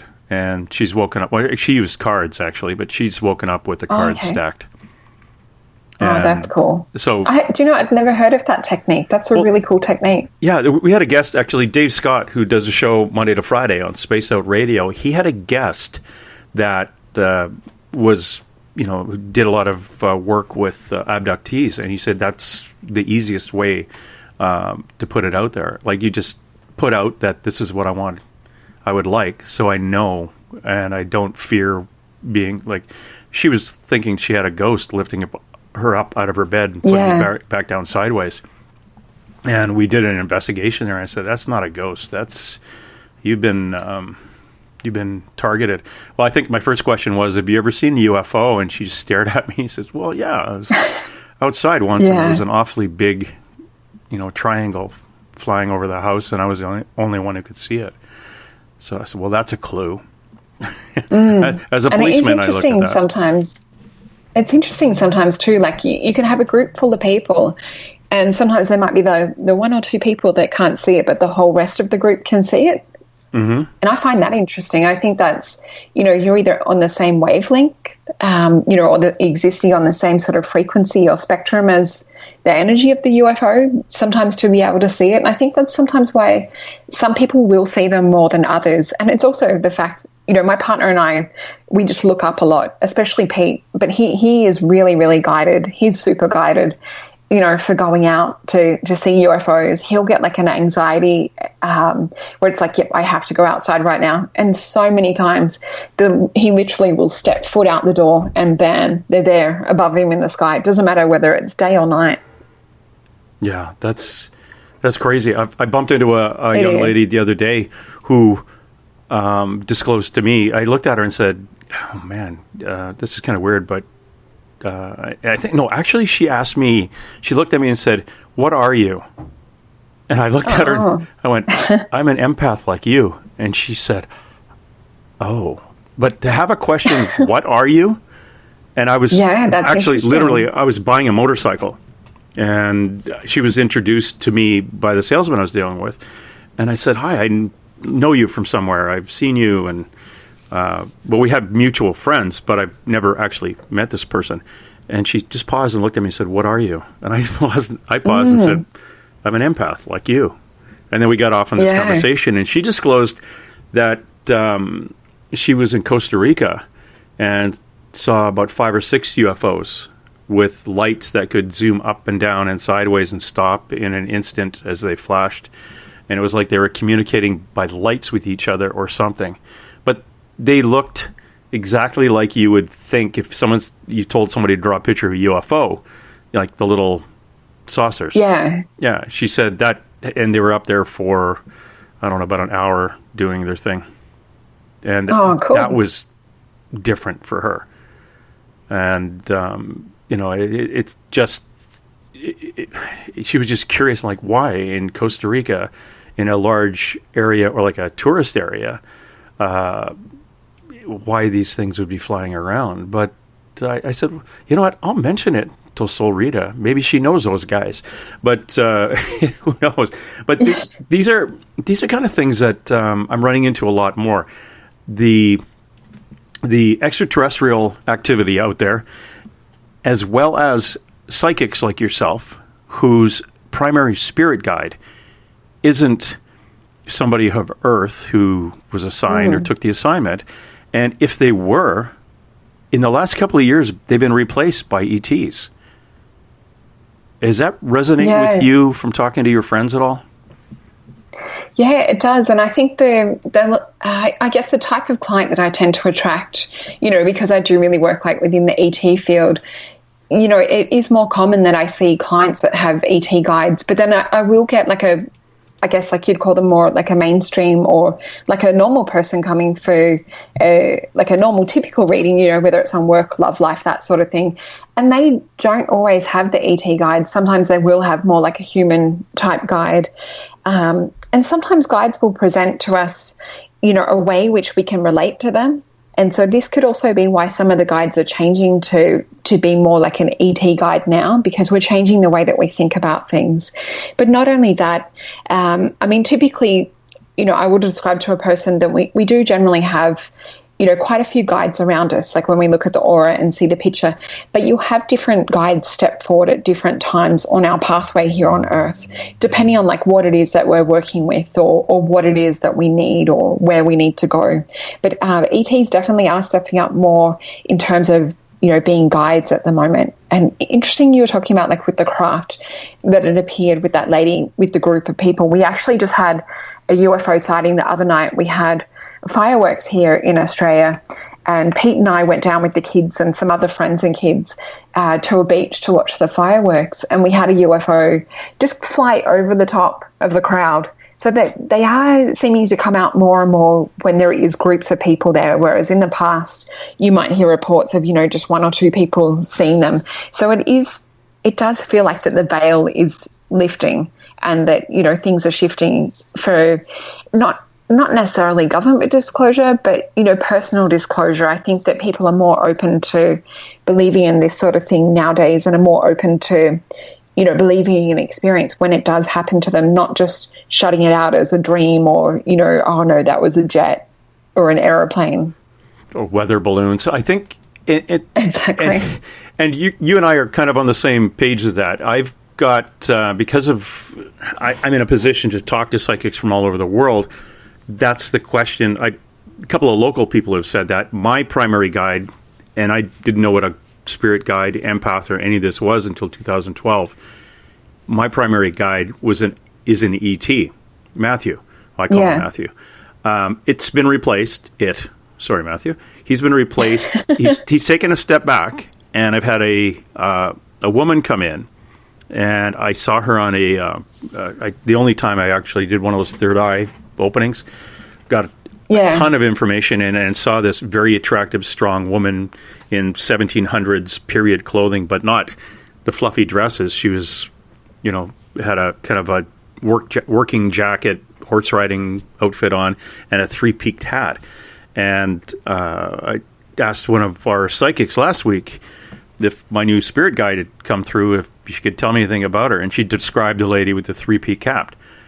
And cool. So I went, oh, okay, what's her name? Well, it's Annabella. And described her exactly as for me. But she's, like you say, they are changing back and forth. Matthew's still running the ship, but Annabella's stepping forward for something that's about to come up. Talking to some of the top psychics in the U.S. who've worked for the government and worked for police finding serial killers and helping them find a little bit of evidence that can maybe reopen an old file, they've disclosed to me that it's, it all starts off with, it's funny you should ask, but yeah, my spirit guides have been replaced by extraterrestrials. And Joanna, who was on our show a lot of times, her spirit guide is an extraterrestrial. He came through a few months back. She calls him Rob. Rob, when we ask him, he'll tell us about, this is how many bases there are on the moon. This is the type of, this is what a Bigfoot or a Sasquatch is called. It's called an echo, which is actually a mantis being that changes to, could mate with large primate. And we're just like, wow, okay, what else could we ask an ET if we had one? So we've had shows just asking the ET. Ask the ET anything you want. Fascinating.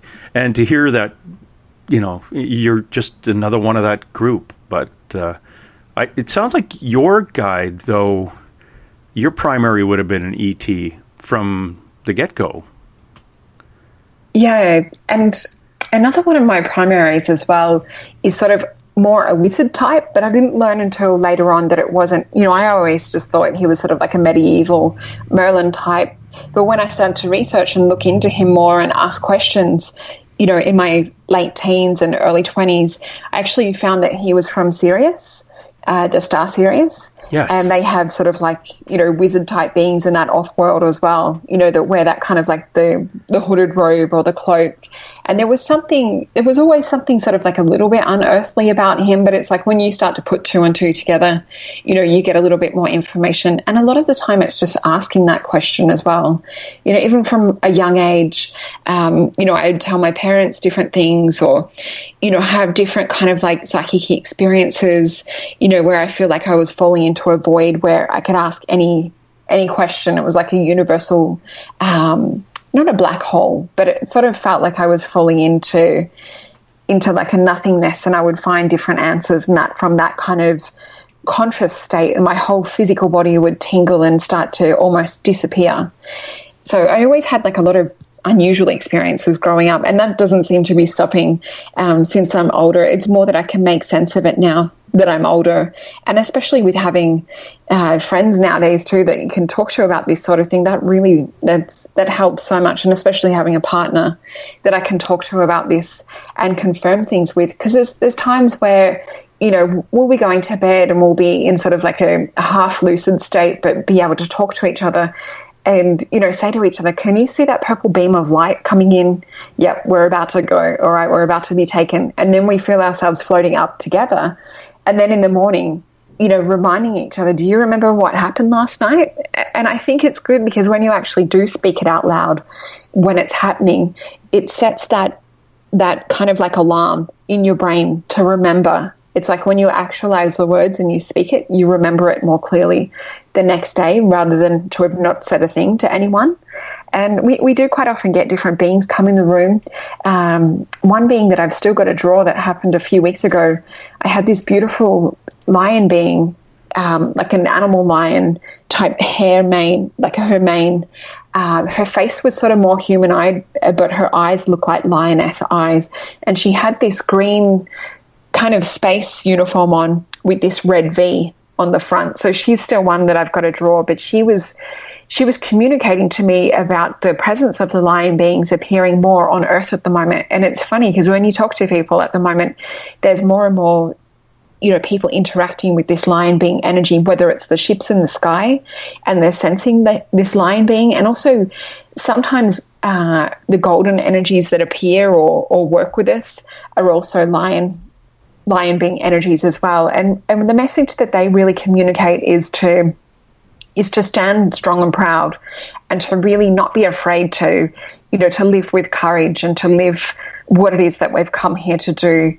They're kind of trying to stir up like that roar within us, and they're very much about the heart as well, and they have a lot of respect. So they're really working with us at the moment and where we're heading with this year. It was funny too that talking about like your guides and things before we connected on this call tonight, I started to see a blue being around you before, and it was on your right-hand side. Yes. And the color that I saw with this blue being was looking at them, because quite often the guides will stand next to, a certain side of you or a certain part of the aura. And the color that I could see connecting with the two of you, the color that he's working with is the color of green, which is a lot about the heart chakra. And he's like really encouraging you to, he keeps showing me like an upward movement. So it's like really like, tuning up these sensitivities of the heart frequency for you at the moment. And he's showing me almost like a musical string or a guitar string vibrating, and he's talking about like tuning up with vibration and talking about you working with your psychic senses, but not the sort of like like the head psychic senses. It's more like dropping it into the heart with your meditation. He's also showing me things like working with remote viewing, but with the heart, which is like a different style of remote viewing, more working like with the empath side of it. Does that make any sense to you? Are you sitting down? I'll tell you. Yes, I am. my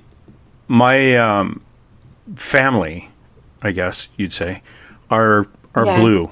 They're tall and blue, kind of gangly. Yeah. I had a picture taken with a special camera that a fellow in the U.S. made. Catherine Fallman, who's at spacedoutradio.com and does some readings and put some cards out there, she has this camera. When she took the picture of my aura, there were two very tall blues behind me and a little golden one on my right. Well, the one on my right, a psychic walked by and said, "Oh, look, your spirit guides, they're ETs." I went, "What?" And then he said, "Oh, and that's a family member." So it was my mom on my left and these two blues on my right, over my right. So and then completely different psychics funny. It was the right side I saw too. Yeah, they're over my right shoulder. Another psychic said, "Oh yeah, you're connected with a blue ET. In fact, that if you go back into time, that is your ET family, and more to do with Orion than like the Orion star system, and I guess that's my home star system." A lot of the blues do connect with Orion. There is blue Andromedan beings as well. Oh, cool. Yeah. What was the other part? Oh, the heart and the vibration, and to connect more. I take one of the psychics, or we have on a numerologist at Paisley Town. I've been getting more confident doing readings for people. And on my course tonight, I thought I'd say, "Okay, come here. This is what I can do." And they're looking at me, and I pulled out maybe 15 or 20 business cards out of my pocket. I said, "Shuffle them up, breathe through them, put 7 down with the white side down and my card up." And I flipped them over and look at the white blank side, and I did a whole reading on those cards. And that's so cool. It was 100%. And the person I did the reading for is looking at me, and I said, "It's just come to the point now where all I need is something to focus on." Yeah. And that's what all the cards... I use fractal images on oracle cards anyway. They don't say anything. Oh, okay. And I was actually told to throw away the book. Don't worry about what they're supposed to mean. When you flip them over, you'll get a message. So I've always... the card that I get for you would have a different message than the exact same card I pulled for someone else. That's the way I work too. Yeah. So... And I think that's amazing. Yeah, so think of that. Try it with and I swear I can do it with a deck of playing cards. Flip them over, and And I bet you I could do them with blank cards, just white on top and bottom. It's focus. It is. It's having that one thing to connect with and connect on and sort of single focus that mind so the other part of your brain can work. Yeah, and that was amazing. So I am working on that. I'm also dealing with drawing empaths to me. As before, I was out kind of bumping into them and telling them they were empaths and leaving a little silver bullet and riding off into the west like the Lone Ranger. And now, through a psychic, said, no, that you won't have to do so much. They're all coming to you.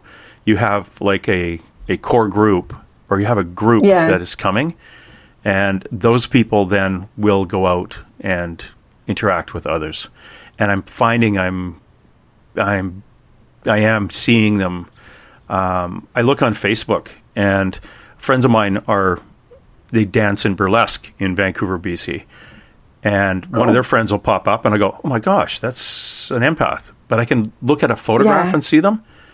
And I was going through all these people that were into the art community here, and I went out and bumped into one, and she was a glow-in-the-dark empath. Like, I mean... Wow.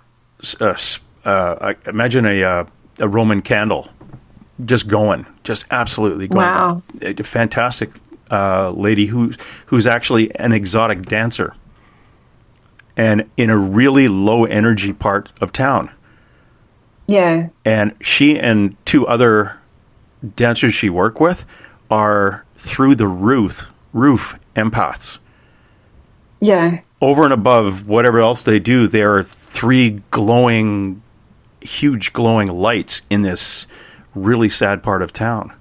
And they've, over time, learned how to deflect and not get all their energy drawn out of them. But they were drawn to that career in that point of other people's very, very low energy. And I look at the crowd, and it was amazing that all these men and women who were there watching it were elevated in their energies. Yeah. Low energy beings elevated in energy. And it's not that kind of quote unquote energy. You're going to go see an exotic dancer. It's completely different. It's hard to explain. It's more personal vibration. And it was amazing, absolutely amazing. But these people are now coming out of the woodwork, and I'm kind of pointing them in directions to talk to people like you.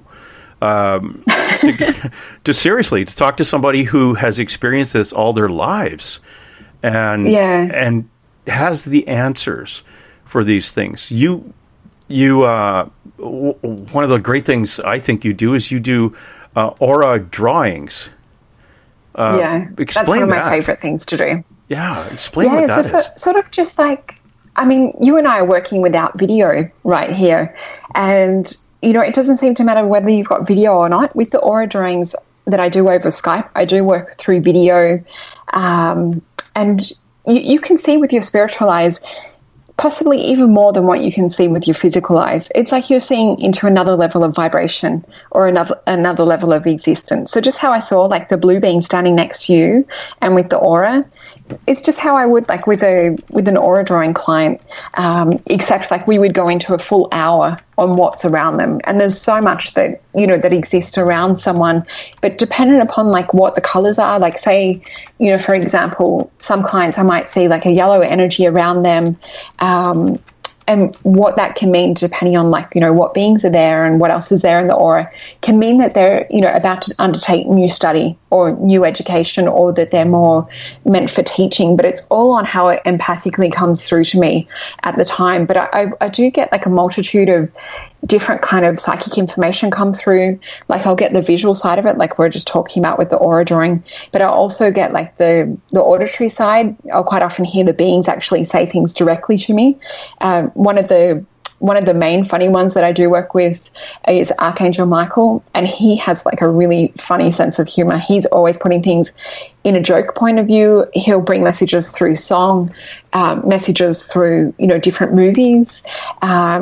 it's funny, I'm just looking at like my Skype contact list, and there's a face that's like standing out to me right now on the contact list to remind me of a story. There was this beautiful lady that I had, and we got onto Skype, and I started to hear and see a movie play. And it's almost like you're getting a projector, or I'm watching a projector being played in my head with the information coming through or downloading. So it's kind of like I'm not really on Earth, but I am at the same time. It's like being in two places at once. And the movie that I was being projected with this particular client was the Johnny Depp movie Chocolat. And what I was seeing was this scene where in the movie the lady who makes the chocolate is kind of like a little bit of an oracle, but she's also there to help people and help move them on to like the next part of their life. And in the movie, there's this part where the north wind blows, and whenever the north wind blows, it's a sign that she needs to pack up her chocolate making equipment and her daughter and set off to help a new town of people. And it was funny, I'm saying to her, I'm seeing this movie being played out and they're telling me the north wind's blowing, like it's time for a move. And she couldn't believe it. She was just gobsmacked, her mouth just hanging open, because she said, I was literally watching that movie just before I came and turned on the Skype session. And she said, I've been feeling like that scene, that it's time to move. And she was talking about moving, back to Hawaii, that she felt like she was being called back there. So like the beings will use that sort of type of thing, and it feels incredible. Like I'm always amazed by just the energy of the beings that, and people's guides, the information that can come through. I do also work with a deck of cards. I work with the Thoth deck. I think you guys might call him Thoth, the Egyptian god of writing. So right. I work with his deck. But I do, when I'm guided to pick the cards by the beings, I will have them face down and I'll run my hand across them or hover over a certain card, and I'll be given symbols and images and things before even flipping the card. And then the guides will tell me, after we've talked about everything that we can possibly see for one card, they're like, all right, it's okay to flip. And quite often when we flip the card, it has one of the symbols or the same type of symbolic meaning as what the guides had just described. So they use the cards in that way through me as a confirmation.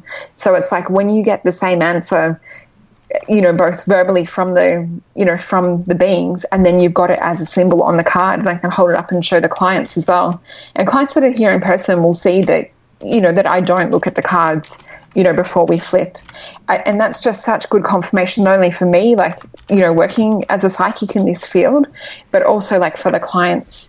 And I'm sure like the guides are there like cheering, like, yes, because sometimes like they'll go, yep. It's like a game of hot or cold. It's like, no, colder, warmer, like when you're getting closer to the target. Okay. There's really examples cool. There's examples of my aura drawings on my website as well, so people can see many examples with the different ETs that are there, and everyone's reading is individual. Yeah, and it does provide a lot of confirmation for people too, for some of the experiences they've had, or like where they're kind of going. With their life, or a soul reading is another way to describe it too. Right, a soul reading. That is a good way to describe it. And you actually draw not too bad, so that's always good. It does help sometimes when the beings actually will come through and channel the artwork themselves. That makes it a lot easier and takes the pressure off. But other times I'm trying to draw them exactly as they're showing me, because I haven't studied art apart from, doing art in high school.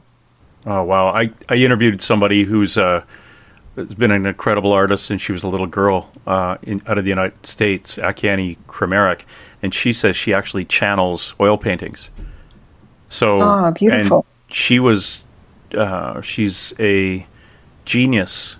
She was rated a genius when it came to oil painting. Pardon me. My tongue just fell out. I got into talking to her, and she said, no, it's just, I just, like, my brain turns off, and then the painting happens. It's like, oh, yeah, well, that's cool. how it feels. Yeah. The more I can let go, the more that I can relax and hold the pencil loosely. Like, I've got, I've drawn a series of different ET beings for my partner where I intently channeled on just drawing one face at a time instead of the aura drawing. You know, I started to really connect with the beings that were communicating with and giving him messages, and what he would do to give me a guide to go off. He gave me, like, you know, usually like a photo of a celebrity or something, or you know, a picture of someone, and said, they kind of look a little bit like this, and in some cases nothing really like this, but that's the closest thing I could find. And what happened was, it was like how you're talking about before with the card, like just having that one, like the single focus. It allows the being's energy just to come in and channel. And it's funny, quite often I'll add detail in the pictures of the ETs that he hadn't told me about, and I've drawn it, and he's like, oh yeah, they had that, I forgot to tell you that. And you find that you start to really connect with the beings and their energy on a psychic level. And sometimes it will bring me to tears. The energy is that intense in such a beautiful way. Yeah. These things that you see, are they happy that you see them? Like, are they kind of, do they act for you? Do they come through and say, look at me, and it's really nice to meet you and communicate with you? Or are they kind of shy and run away when they realize you're looking at them? I think that's more describing like more ghost. But yeah, like with the ET beings, it's sometimes I'll feel them first and then I'll see them. Other times, you know, they'll give me like a thumbs up if I've drawn a picture. Some of them are really comical, like with the tall blue beings that we were describing before. Yeah. Some of the blue Andromedans are quite funny. It's like, you know, can you draw my abs in a little bit more detail? Like I look a little bit more buff than that. Oh, I saw one of those on your drawings with the abs of steel. So some of them have got really, really funny senses of humor.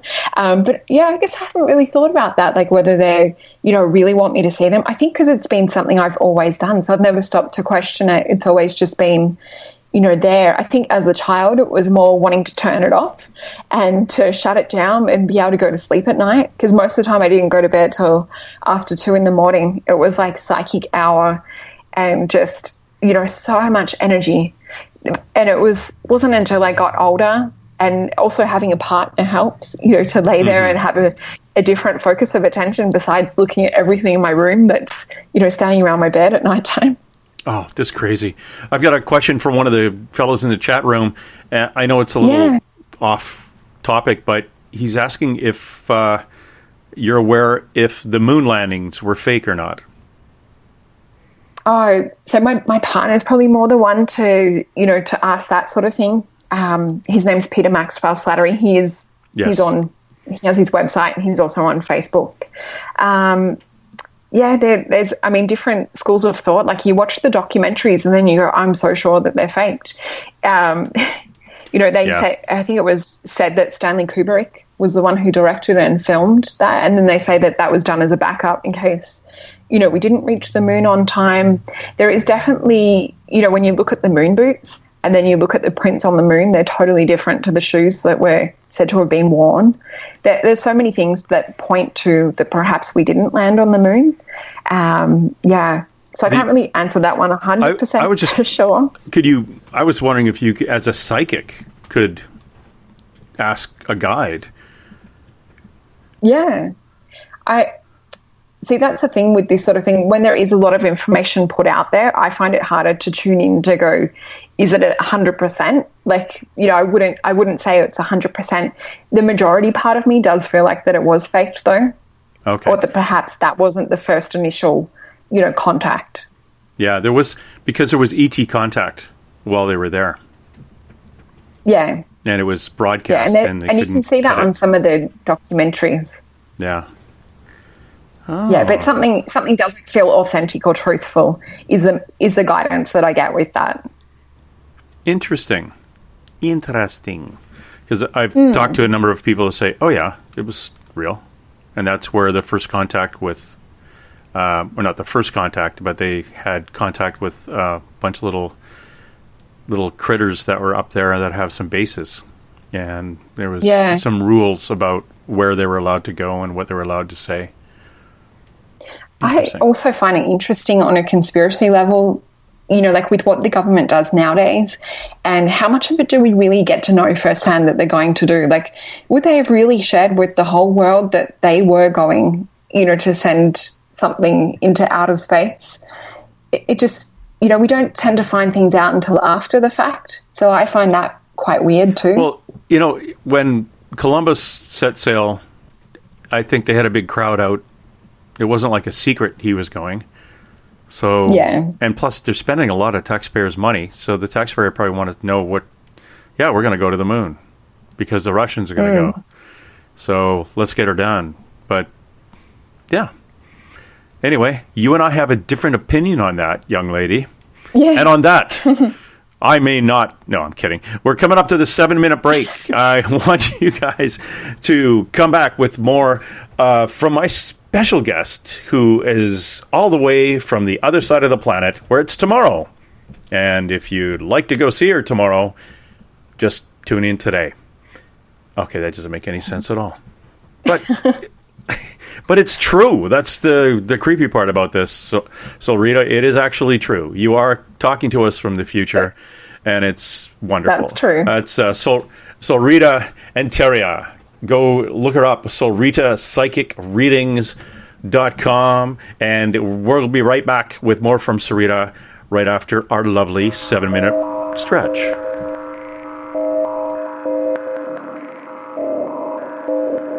Hi there, this is Dave Scott, and I would like to invite you to listen Monday through Friday right here on Spaced Out Radio.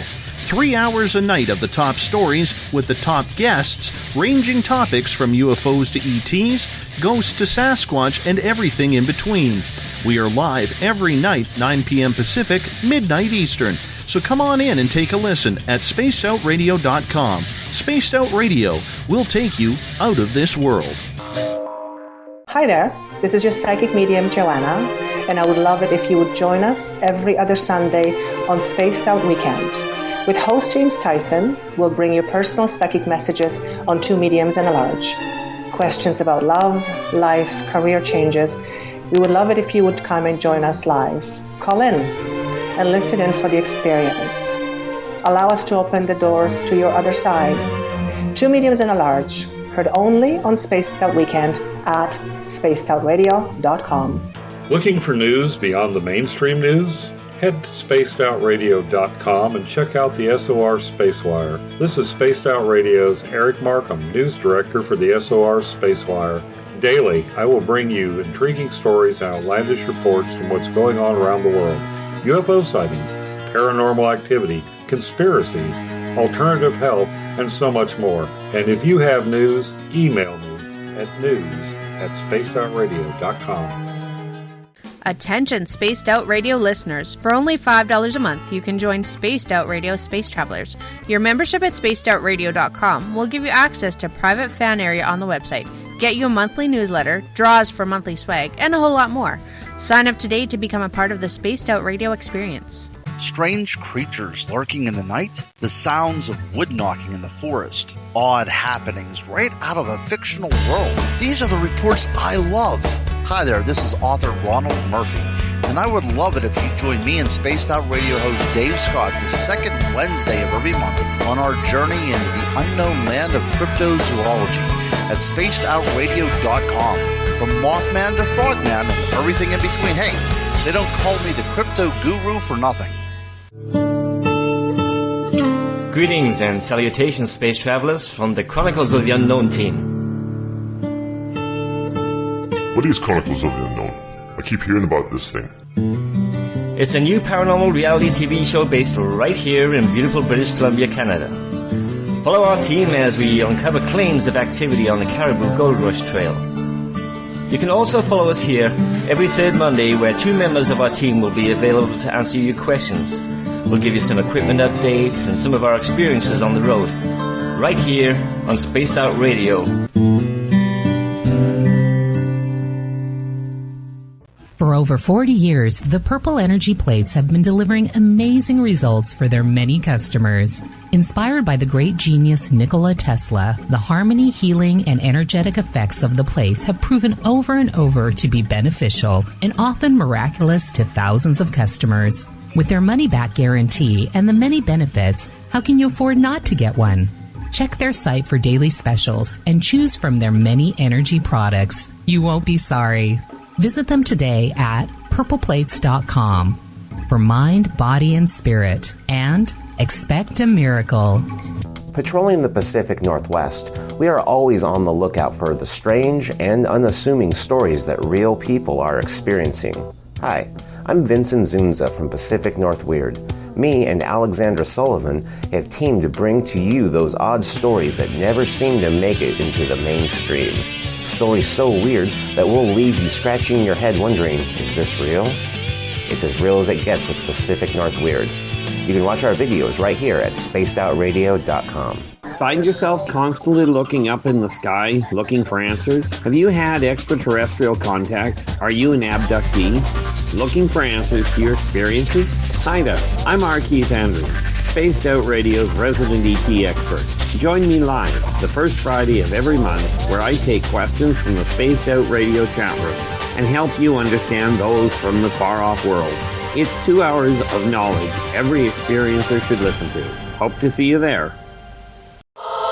Hey everybody, this is Patrick Webster Small, and I'm here to bring you the Webster Phenomena every Saturday night, live at 8 p.m. Pacific, 11 p.m. Eastern. If you're looking for aliens and extraterrestrials, well, we've got them. Big and tall, short and small. You're bound to find what you're looking for. So join me on the Webster Phenomena right here on Spaced Out Radio. Hi there, this is Jolene with Reveal Reiki and Readings, and I want you to relax. Let me help you chill out and get in touch with your body, mind, and soul. In this busy world, sometimes we need to let go, and this is where I can help. Visit my website, rivuletrr.wix.com/Rivulet R&R, or my Facebook page, Rivulet R&R, to set up an appointment for relaxation, Reiki, or readings, no matter where you are. It's time for you to make time for you. You hear footsteps in the empty room above you. A rocking chair begins rocking by itself. Don't be afraid of the things that go bump in the night. Reach for Spirit Storybox, the iPhone app the Huffington Post UK called the only ghost hunting app you will ever need. Spirit Storybox. The spirits are telling their stories. Are you listening?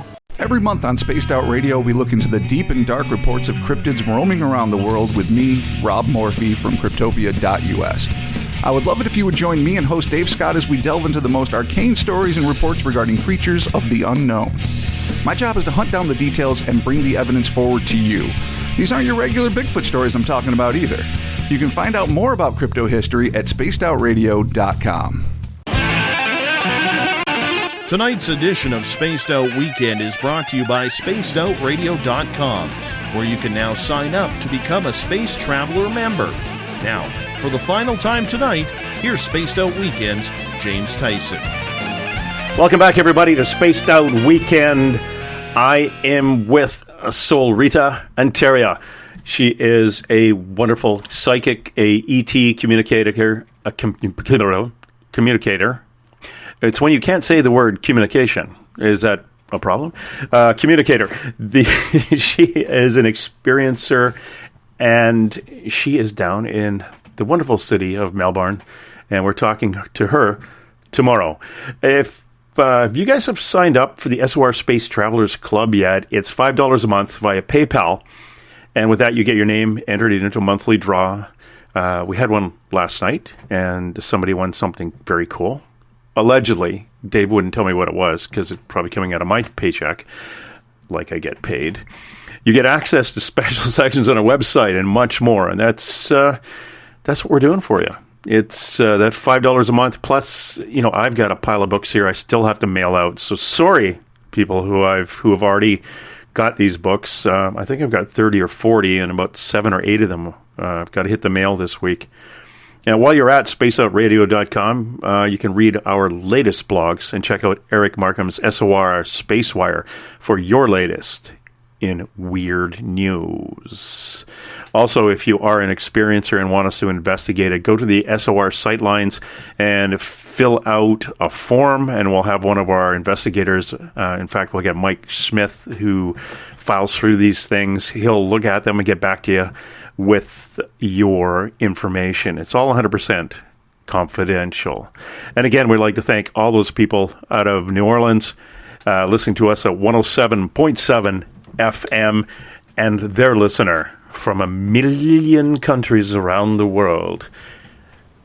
And now, Solreta, one of the things we were talking about before we were so rudely interrupted by people with wanting to talk to us about other shows and stuff to buy on our commercials, which honestly I don't really listen to anymore.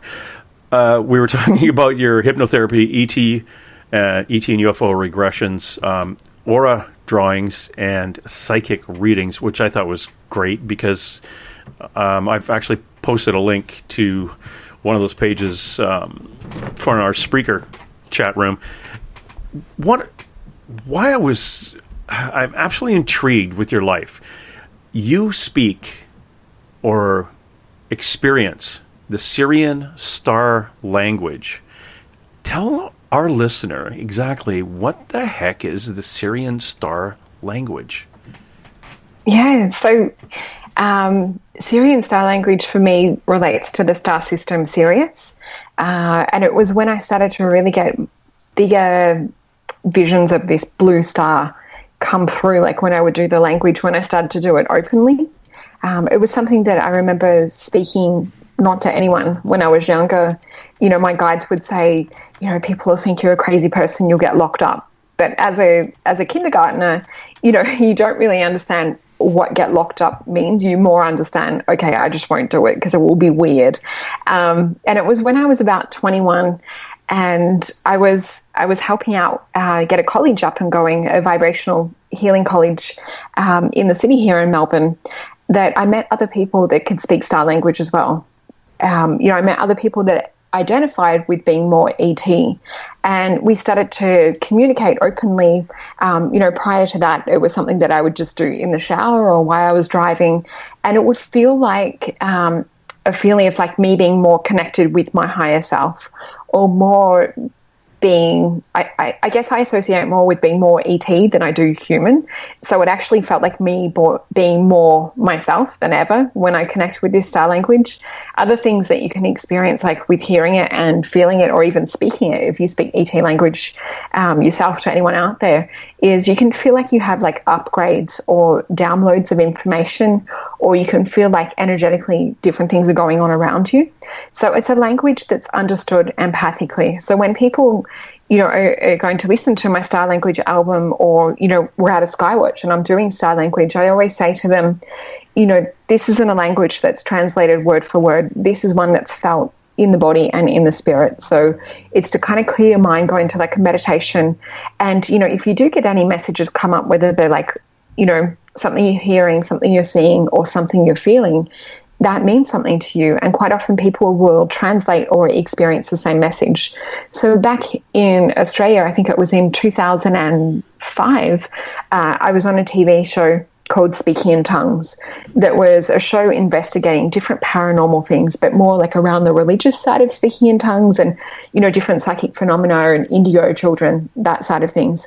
And they asked the audience, after I was on the show, the recap on the next episode of the show was for people to have translated what it was I said in star language. And other people that weren't joking, saying, beam me up, Scotty, that sort of thing.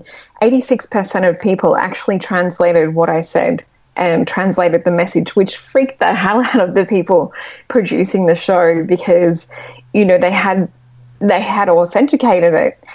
So that was really weird for them. For me also, it's not just, about speaking Syrian star language now. The more that I connect with people all around the planet, the more that I'm able to engage and speak in various different languages, like ancient Pleiadian, which is a little bit different to normal Pleiadian. There's Orion. I connected with a client the other day, and I got through messages that were ancient Arcturian. So there's so many different dialects and languages, but yeah, it definitely is a language that's felt within the soul. I can do a little bit if you want, just so the listeners, of course, like what it's like. Yeah, so I'll just tune in and I'll translate into English after. So if everyone who's listening just wants to sit back and kind of get into like a meditation type mindset, maybe just close your eyes, take a few deep connecting breaths. Miayanaya takahala sanana tukohia. Miayanaya takahala nahatukora. Ia salana tukohia yaratakarana. Mialana hatukoha sayala tukor. Ia ya no halatakohalu tukori. Mihataya sukonaya takalena tukohala. Ia ya nahala tukohala yena nakor. Mihasalana tukohala tukarina takora. So the English translation for what I was actually seeing as speaking that language, and when I'm speaking, I'm feeling more connected and more me than ever. What I was actually seeing was this beautiful blue torus field energy, and what I was seeing was that actually the earth. So not seeing the earth as a sphere, but seeing it as a like a torus shape.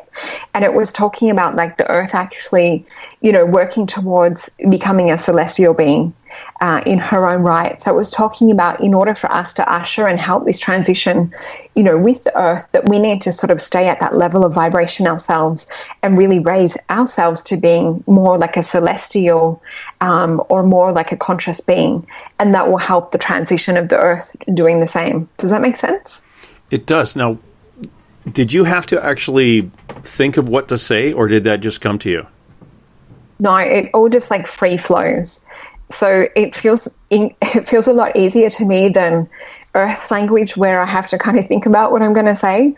This just flows, and it's like watching a movie projector of the visuals. And that's, I translate like the symbology of what I see will have like words for me. Like they talk about people that experience like colors as smells or as music or different things. So for me, when I see, different colors or symbols, it speaks a whole nother language to me. Oh, that's fascinating. Absolutely fascinating. Because it flowed so nicely, like almost like a Middle Eastern language. It had a cross between something from the Middle East and First Nations Aboriginal North American. Thank you. So it was very, very, very, very cool. And you've been doing I've that. had different people. Sorry, you've been doing that ever since you were a child?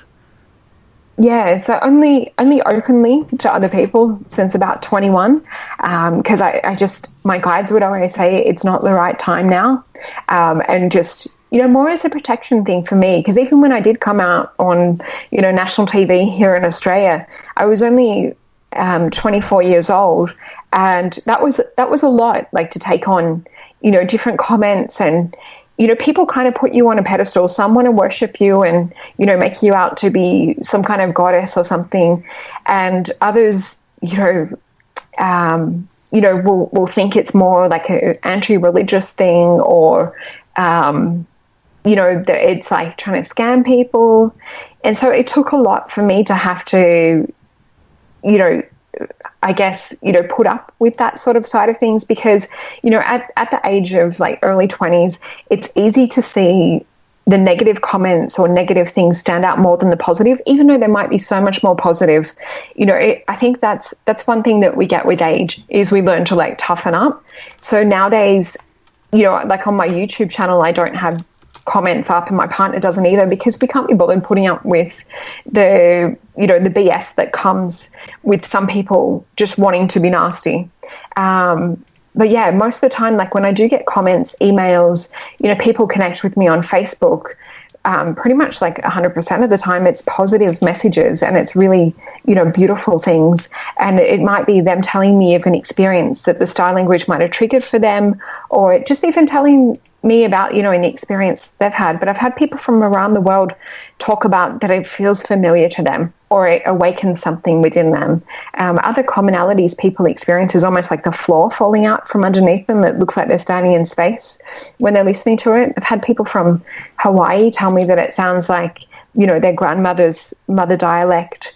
I've heard different people from different parts of the world say that it feels familiar to them. It felt familiar to me. And the first thing I thought of was like that First Nations, that American Indian, even something from Central America, that type of language. It was a very interesting, very, very interesting and very soothing language. And a lot of comments we're getting in Facebook and in our Spreaker platform are beautiful and relaxing, and it's a wonderful gift. Thank you. Have you spoken to anyone else who also speaks that? Yeah. So I'll sort of just describe it a little bit first. So with people that speak star language, everyone seems to have their own dialect. So some people can come from Sirius but have two different dialects, but you'll still be able to understand each other. And there's some people that don't speak star language, but they're actually translators. So they can hear star language and translate what it is that the meaning, conveys. So for me, when I tend to hear other people speak different star language, there's something in me that it like kicks on a light switch and I can understand it and speak it. So I tend to be quite lucky in that way that I, have more than one dialect. But the Syrian for me that's home. That's like where my spirit feels at home. I guess it's like, when I'm sort of like traveling, spiritually or dimensionally, that's like, where I want to go and be on holiday or reconnect. The other thing that you experience too when you speak to another person in star language, and I've got a great episode on my YouTube channel called Soul Life. If you type in my name, there's a man that I interviewed who's a really good friend of mine now. We've become friends through connecting with star language. He speaks ancient Pleiadian, and it was just by chance that I got a phone call when I was at ECETI in America, and the lady, a beautiful friend of mine, Laurie, connected me to him and said, "You've got to come talk to this guy. He speaks star language and he wants to know if there's anyone there who understands or speaks it." And he started talking to me in star language, and I started to see and feel what he was talking about.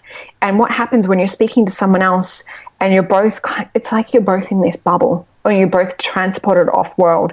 And sometimes the actual physical room will start to dissolve, and it's like nothing in this sort of physical Earth reality seems to make sense or seems to really be present. It's almost like that vibration of the Earth density dissolves, and it's more that you're transported to that star connection. Does that make sense? Yeah, it does. Yeah. So it's a beautiful thing, like when you do meet others that speak it too. Do you do astro traveling? Yeah, so for me, it's changed a little in the last few years.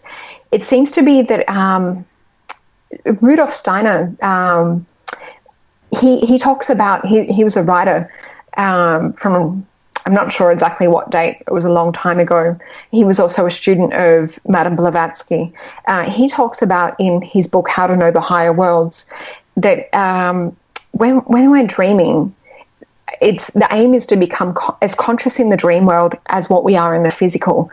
And I guess that's one of my aims and what's been happening in the later years of my life. I'm 36 now. So I would say this has been happening, that there's been more of a conscious dream-like experience or ET presence where I'm like observing everything and I'm awake within the dream. So I don't sort of see it more as like an astral travel type thing anymore. For me, a lot of the time I'm flying in crafts, and sometimes these crafts will look like airplanes, but they've got a see-through floor, which is how I recognize them as crafts.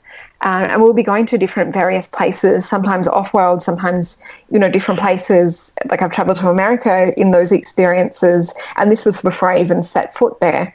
So for me, I sort of look at it as this is like where we're going as an evolutionary thing, that it really is getting us to be, just as conscious while we're asleep as while we're awake. Okay. That's interesting. I was going to ask if you ever actually been to Sirius in this life. If you were more, not so much like as a physical abduction that I can recall, but it's more that I will go there in that kind of experience that I described. Sometimes it's just, simply wanting to connect with it. I do have a meditation that's for free on my website and on YouTube called Soul Star Meditation, and it's for anyone that wants to connect with their home star or their home planet. It basically starts off in a pyramid, and you go into the capstone of the pyramid, and you're guided and helped to go out through the sun, which is a portal, into like where you feel that your home star is, and ask all of the questions that you want to do. So you can sort of go as a guided meditation. And when you do start to connect with that star energy, you can sometimes gain answers or, more information on your star family and star heritage. And I think the more that we learn and understand about ourselves, the I wouldn't say easier it is to live here, because in a way, when you become more conscious of things, in a way, it can be a little bit harder to be here on Earth and see the things that happen, like to animals on Earth and to the environment, and things that just seem really, really wrong. They tend to affect you a lot more empathically, as I guess you would understand too. Oh, yeah. Being really empathic, because when you do astral travel and you do, work more with psychic energy, you definitely kick it up a lot in terms of empathy and how things affect you and how you feel. So it's definitely learning like how to do protection and, kind of have that buffer. Okay. That's interesting, because I'm finding that, and we have a show that's on tomorrow called The Shift, and The Shift actually talks about the more darker side of prophecy and psychic prophecy, and speaking and getting information from your guides about what's happening to Earth. Why are so many people awakening, and why are they told, well, you're awakening because of the shift, or you're awakening because something's coming, and where we delve into what is coming and why, and again, why are our ET friends coming into psychics? What is the information coming through? Have we gone for the last 10 to 20 years where, okay, we have psychics telling us your dead grandfather's coming through, and now, or it could have been your great grandfather telling you somebody else is coming through. Now it's an ET telling you that you got to get your poop together because something is about to happen. And we're just, okay, we've checked that box. Okay, now they believe there is a certain percentage of the planet now believes gets an idea of there's something happens after death. Now we've got to get the certain percentage of the planet to believe there are extraterrestrials. So I think in the last 5 years, or 4 years, we may be slowly getting on to that one, and that'll last 15 years maybe if we last that long. But that's what we're getting into. And one of the things I wanted to talk about Sirius, actually, I got a bit of serious Australian trivia for you. The HMS Sirius was the flagship of the first British Armada that left Britain to go to Australia. Oh, I didn't know that. Yeah, so maybe you have a relative who was on that boat. The all the Syrians really got on there. The HMS Sirius.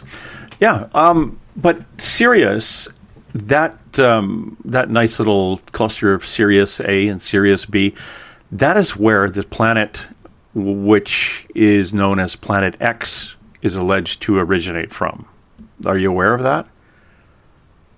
I've heard many different things like to do with Nibiru.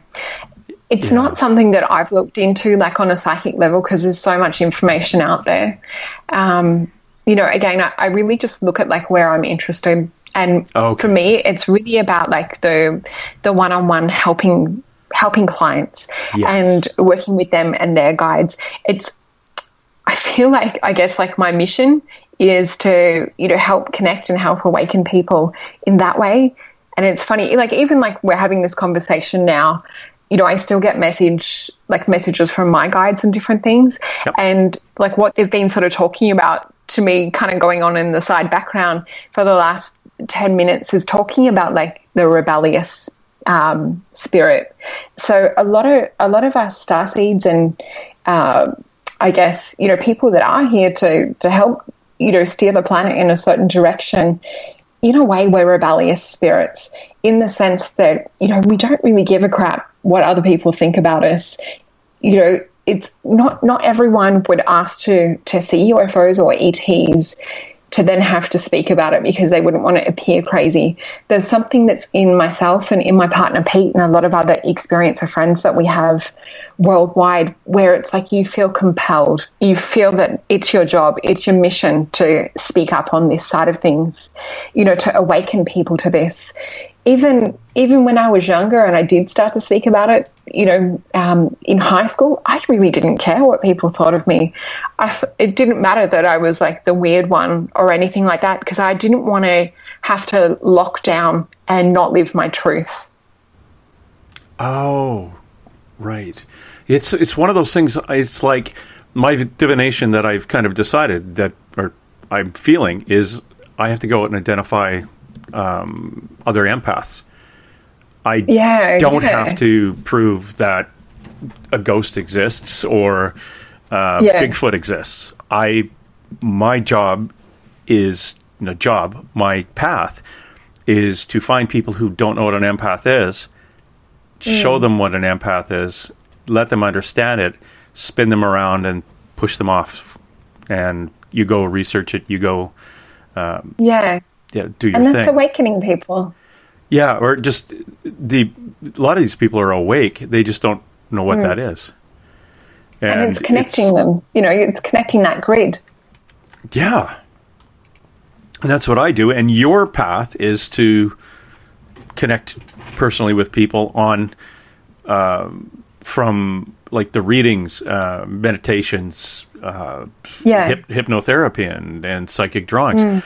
One of the things, too, that you do, and this is very interesting, is, first of all, I'll let you explain, what is a crystal person? Oh, okay. The other thing I'm just getting guided to talk about as well is the last couple of weeks my guides have been talking about, like, every now and then you'll get like a mission upgrade, or like where they'll give you like an extension on your mission, or sort of go, all right, now we're going to reveal more information. So the information I've been getting told more to do with my path lately is I'm kind of here to give people a taste of like the other worlds or the ET side of things, if that makes sense. So that's just like a little bit more information about like what I'm currently working with right now. So that's where like the star language side fits in more like as a group consciousness. It's really about not just the individual work that I'm doing, but it's now about collectively, bringing together different groups or information.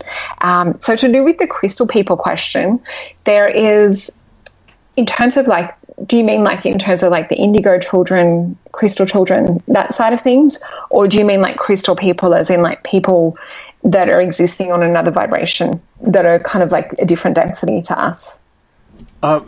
It's one of those things that I wasn't really sure. You did have some something on your website. It was to do with it wasn't to do with healing, because you do have the crystal disc healing, and it was to do, I think, maybe it was the crystal disc. There's crystal. There's a thing I do called crystal dreaming, which is you have the client lay down in a crystal matrix. Wasn't that? It was the crystal beings, communicating with crystals beings. Oh, like that. Okay, so what I mean by that is like each different like kingdom, like the animal kingdom, plant kingdom, there's a crystal kingdom. So the crystals themselves actually have a form of consciousness, or they have like a spirit or a being that can work with humans. And so this is where you're able to program crystals, work with them in that way. But also different crystals are programmed from different times. So people find, Lemurian seed crystals that are programmed with messages left from Lemurian times. They find Atlantean crystals that have different, encodings for us to to find and almost like watch like a program or meditate and get messages or download the information from. Some of these crystals, if they've got, so take clear quartz, for example, you might have on one of the faces of the clear quartz might be a slightly impressed triangle, and it looks sort of gently etched in. And what these type of crystals are record keepers. And a lot of the times, if you meditate and place your finger or your thumb or fingers over these triangles, the information will be downloaded to you, or you'll receive, certain empathic feelings. So that's sort of what I mean by like meditating and connecting with like the crystal beings. It's sort of similar to people meditating with the crystal skulls, except the crystal skulls are said to be, a shaman has actually uploaded their consciousness, almost like transferring files from one computer to, to a hard drive. It's almost like that crystal skull is a hard drive for shamans and the information or the wisdom. Yeah, it's called being activated. You can. I've got two. I got from a lady who owns a crystal skull, the 13th crystal skull, and trying to get her. Unfortunately, we're just missing each other in communication. But she can activate crystal skulls, like you can probably if you had that technology, from via Skype. So if all the listeners showed up with their own crystal skull, they could be activated and connected with her 13th crystal skull that she was gifted in Belize. Oh, cool, because they do communicate. I know a lady here in Australia, Shirley Sienna, and she works with the crystal skulls as well, and that's what she says too, that they, they do kind of activate each other. Like the main skulls will activate the other ones. Yeah. Yeah, she's got two of them. She's in Northern California in a place called Mount Shasta. And Elizabeth has two of them, and she says when she places them side by side, they'll actually morph into a shape, and it looks like a heart. Oh, that's cool. And when you touch them, when you pick them up, they're exactly what they were. They were skulls. But when you put them down, and whether you're hallucinating or not, it's hard to tell, because as soon as you touch them, they've never moved. Like they haven't morphed at all. It's very, very interesting. And I got a book off of her, and I need to get her on, because that's one of the real cool things, is to have everybody tune in and have your skull. It's hard to say. Have your skulls activated. Please phone in tonight, and we'll have your skull activated. Actually, it's Susan Isabel, and she's in Mount Shasta, California, in a little place called the Shambhala Center. And I'd love to go there. Yeah, and there's a picture of the two skulls together, and they look like a heart.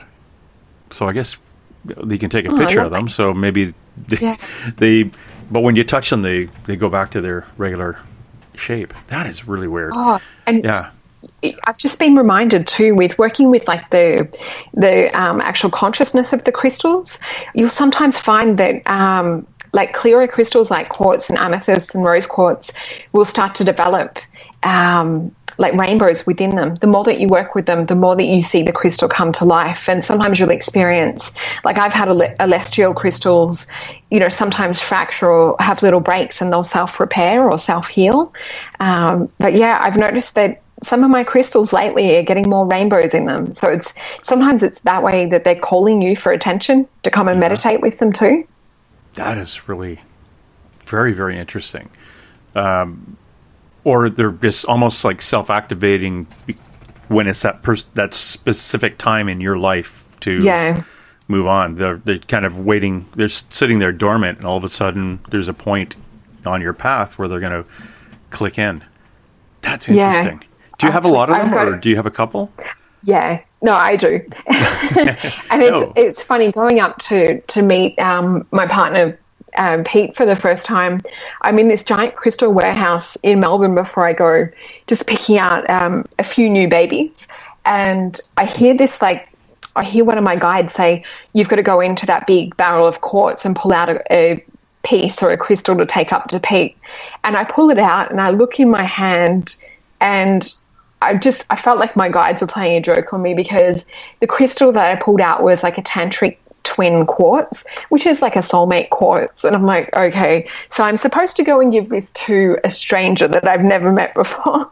And so when Pete and I met, and I think we spoke on the phone, I think maybe a week before I went up, because I'm like, this is going to be really weird going up there with everything that my guides are saying and I'm feeling coming through from, higher self and that, with messages that we're meant to be together and stuff like that. It's going to be really weird to go up and give this stranger a soulmate quartz, which, after I met him, it's like everything just sort of like fell into place, and it wasn't weird at all to give him that crystal. Yeah.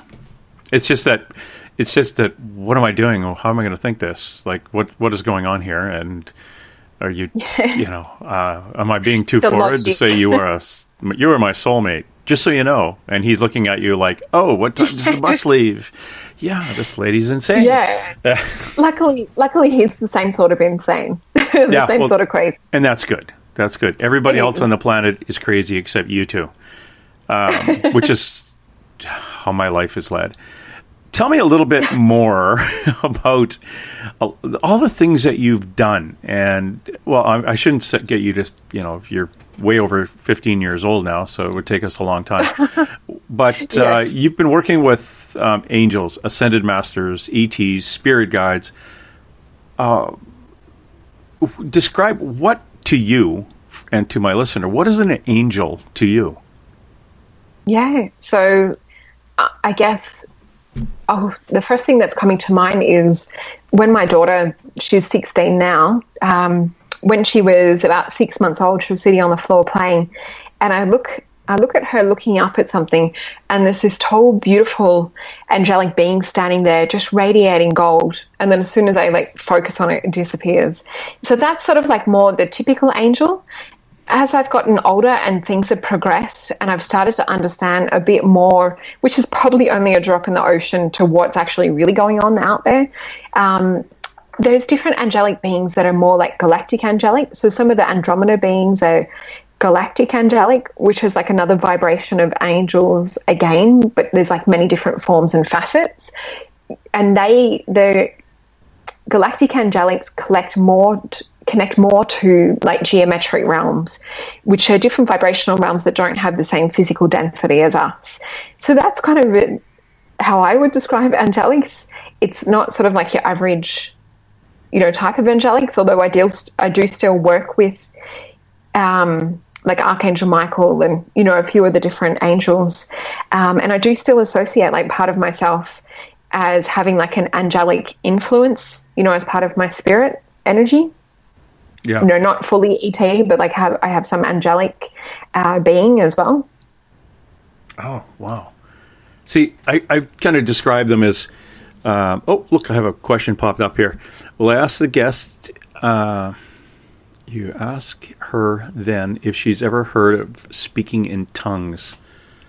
Okay, well, yeah. I'll get back. Okay, first of all, I'll stick on the top of her on now. Then we'll come back to, because I think she's referring back to the Syrian Pentecostals. Yeah, but maybe they were speaking Syrian. Who knows? Because they channel something. But good Lord, I have no idea what they're saying as they're swinging rattlesnakes around. But no, that's one little group down in the U.S. But. Oh, okay. Yeah, I'll send you a video. It's interesting. Cool. I'd like to see that. Yeah. In angels, my base belief in angel was like if you went back 2,000 years and had some shepherd out in the field and somebody came up to him or a being came up to him with a big aura, and he had to articulate that into a describe it to somebody else. Okay, it was a human shape with this big round thing, big round circle on the head and these kind of fanned, look like wings on the side, and it was this tall. Well, if the guy drew it, he would draw what we see as an angel, the thing with the wings and this halo and the whole bit. So I'm thinking that was just possibly the description that was easy to write down and easy to draw back then. And it made more sense to have the angelic being was something that flew down and had wings. Is that possibly what they had seen back there in your belief? Some of them do look almost, you know how I was talking about like with the Earth before, like the torus-shaped field? So some beings do look like that they have, I guess you could mistake, you know, like a torus-type field or an energy or aura around them as wings. But some of them actually do have like the wings, like avian-type birds, like the bird beings. But yeah, some of the angelics that I've seen do have feathery wings. Some have like energy wings. Some have geometric wings.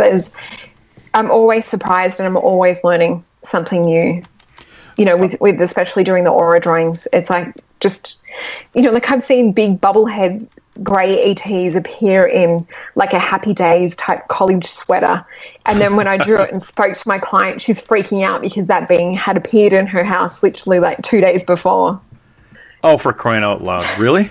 I know. And this is why I draw exactly like what it is that I see. Because I'm like, it doesn't matter how crazy or far out something can seem.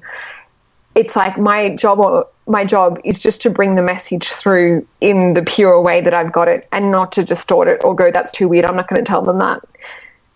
Oh, yeah. It's like when you're doing any kind of reading, no matter what, how much it doesn't make any sense to you, you got to say it out loud. Exactly. Yeah, there's something in that. You might be leaving out the most important, you know, connection in that. But a bubblehead gray wearing a college, his letter sweater. Yeah, it's like a red college sweater with and like a larger head than normal. And this was a client that I had in person at my house, and this gray, and it wasn't like your typical normal, like, you know, Zeta Reticuli type gray. He had a lot of personality, similar to like Roger the alien on, is it American Dad, the TV show, but like a massive head. And yeah, I'm watching him. He's standing in my kitchen of my house, and I'm like, all right, I'm going to have to draw this. And this client was new to like the whole ET UFO side of things. She was more like coming for a reading, and they're like encouraging me, going, you need to draw this. And I'm glad I did, because I got the confirmation that was the exact being that she'd just seen days before, and the first being that she could recall seeing too. That's okay. I guess if you're going to see an alien, might as well put a sweater on it first. You know, pants would be good. It's you know, it's a bit less shocking because you're kind of trying to work out why they've got a sweater on at the same time. You know, it's not so confronting, and it's more kind of like comical. Yeah. And I think a lot of them do have a sense of humor. That's, no, it's kind of funny though. It's, yeah. If that showed up and visited me, I'd be just like, really? You've gone through my closet? I cut you after going through my closet. Pete and I have seen them. Pete and I have had experiences where we've had, you know, different beings appear. I think I was curled over and rolled the other direction. And I just said to him, can you see that being at the bottom of our bed? That it was another grey that had a larger head. Perhaps they're the ones with the funny sense of humour. And he's like, how can you even see? You're not even looking at that. Because a lot of these beings, it's easier for them just to project to our mind than it is to actually physically materialise. But it is good to have a partner that I can have that confirmation for, so that I do know that, you know, it's not just crazy stuff. Oh, it is weird. I have a listener who, through a lot of work with a couple of our psychics, we've determined that he's actually an angel. He has marks on his back where wings would have been. Yeah. And the psychic actually said, do you have 2 marks on your back by your shoulder blades? And he yeah, how did you know that? Yeah. Well, that's where your wings were. And we actually know what his name is, which angel he is. And it's old Hebrew, I promised I wouldn't give it out, but it's old Hebrew. It's he was connected to Metatron, the archangel, and he is living among us to get an idea of what it is to be human. And his time will come when, you know, the shift happens, the actual shift happens, and he'll be busy then. But he is going to be counted upon to be able to communicate, okay, these are people and this is what they do. So, because I've been living with him for X amount of years. So when that all comes out and we talk to him about all the different things that he sees and all the other beings that are around him, it made perfect sense to him. Why he couldn't keep a relationship, because that wasn't in his path at this time. So it calmed him down a lot. But imagine opening the questions up. Amazing young man. But hopefully he's going to be really old when he gets called upon, because that way I'll be gone when the shift happens. But it's the most unique thing when we talk about angels, where you can actually walk up and touch somebody who is one. Yeah, allegedly, incarnated. If you believe in psychics, but it's like, in fact, if you believe in a number of psychics who don't know the guy and all said the same thing, you can feel the energy just from you talking about him. And also, there's another with the Earth Angels that I have met, and talking before about having part of an angelic essence, because we are made up of many different things and different vibrations. It seems to be age 21 for a lot of people that have that angelic energy. That tends to be like a wake up phase, or where they feel like that their wings have unfolded on a spiritual level, or they feel like just tinglings in their back where they feel like wings are actually kind of sprouting out of there. So for any of the listeners out there, if that's happened to them, it might give them an indication that they are more of the angelic side of things. Mm-hmm. That is cool. Hey, when you get into, how do you separate the ascended masters from angelic beings? What's the difference? for me, visually, what the ascended masters, the way that they'll appear, a lot of the time it looks kind of like, the Roman statues that's from the bust up to the head. Mm-hmm. It's just the top half. Throughout college, I had a lot of work with the ascended masters. They tend to, and you'll get different things throughout your life where, more of one group will show up than the other. You'll go through different phases and different times, and they're there for different reasons. But for me, the ascended masters tend to show up more from the upper body up, or looking at it from the upper chakras up or the higher chakras up. So it's more that they're associated more with the spiritual than the physical. I see. And who would they be? Were they ever, when it's an ascended master, it sounds like it was lifted. So would it have been a lower being, like a walk on the earth being, and then ascended? Yeah, so usually someone that's been and lived a life on earth that has actually, I guess, evolved to where they're helping on the other side. So very much, teachers there to help uplift and help with Earth's transition as well as people's transition. Okay. Or ascension. Yeah, some people refer to Jesus and Buddha and Krishna as the ascended masters. Is that kind of where you fall on that too? Yeah, and with Jesus and Buddha, sometimes they will actually come in and give some information in the aura drawings. They still very much have a human sense of humor. It's they don't often view themselves as the way that some people put themselves on pedestals. It's more that they've got a job to do, and they're not sort of associated with hierarchy or anything like that. That seems to be a real human way to view things, is to put things in a hierarchy. Yep. Yeah. Yeah. We do that, don't we? Everything that we don't understand and it looks more powerful. Things have to go. You shall be a god. They have to be in a box. Yes. Yeah. Well, we're big on fences. Yeah, and that's a little bit of a scary thing for, with disclosure, is, how will different religious groups and people be viewing disclosure? Will they be worshipping ETs as God?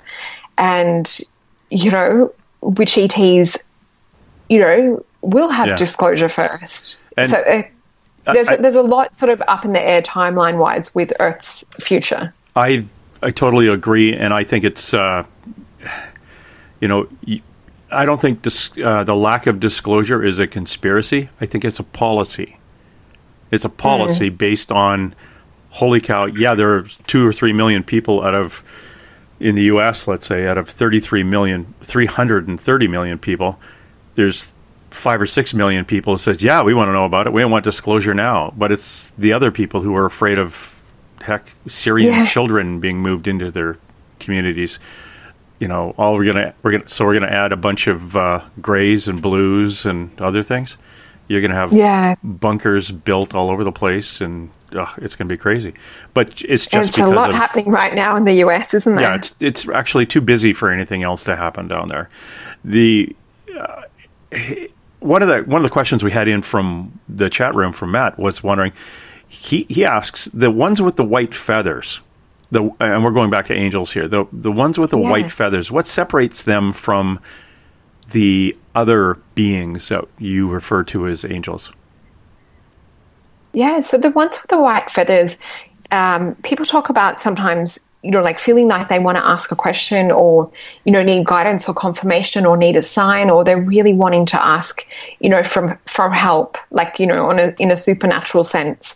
And I find that it's the beings with the white feathers that will sometimes show up as confirmation.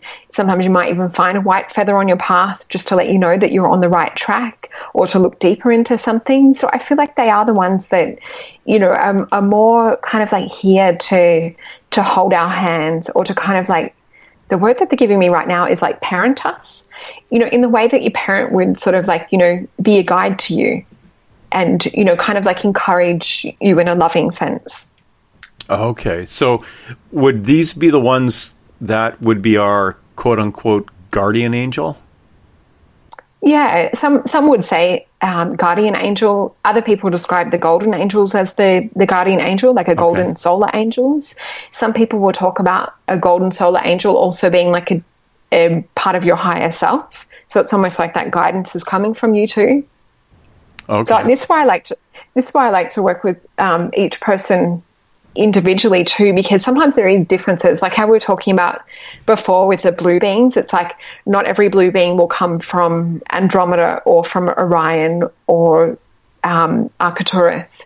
It's like even like with the cat beings, like some come from Sirius, some come from Lyra, some come from Orion, but then there is other cat beings that I've seen that have like a sash, like a commander type, that actually don't associate with any star system anymore because they've been traveling in the galaxy for so long that they're more there and they travel from place to place, but they don't necessarily associate with a planet. Okay. Yeah. Well, this is gosh darn interesting. A little bit different. Oh, it's a little different, but it's really interesting. And when I talk to people who have your insight, it really opens up to a lot more questions. And I'm just fascinated how you've navigated this in the short period you've had on this planet. Probably because you've had long periods on other planets, but it's you studied kinesiology, Reiki, crystal dreaming, and hypnotherapy. That's a lot on your plate right there. Oh, and we didn't even get into crystal plates, so that was a whole other one. Yeah, I play the crystal bowls as well. I think, like when you understand sort of more about who you are early on, and the more that you have the courage to live that, the more stuff that you can get done in a way. So for me, kinesiology and natural medicine was the closest to finding something that was, like a spiritual type path to study that had an accreditation at the end of it. Mm-hmm. I think I was 15 when my kinesiologist that I was seeing as a child for dyslexia, which is another funny thing. A lot of us ET contactees or ET starseeds tend to have dyslexia, and a lot of the time we're ambidextrous. So I know there's 4 of us out of our group of friends that have both those things, dyslexic and ambidextrous.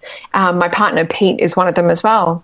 But yeah, I think that the more that we can live authentically, the more that we can also, help people to the best of our abilities and to really live the mission that we're here for. And the more that will transform the planet that we live on too, if we're all doing exactly what we're supposed to be doing. Oh, that's fascinating. You You're a fabulous young lady, and I'm going to need you to have you back. You've got a book out, right? How many books do you have out? Just the one so far? Just the one. Yeah. Okay. So I'm still working on my second one. It's been a long time coming for the last few years because I do have 3 children as well. Oh.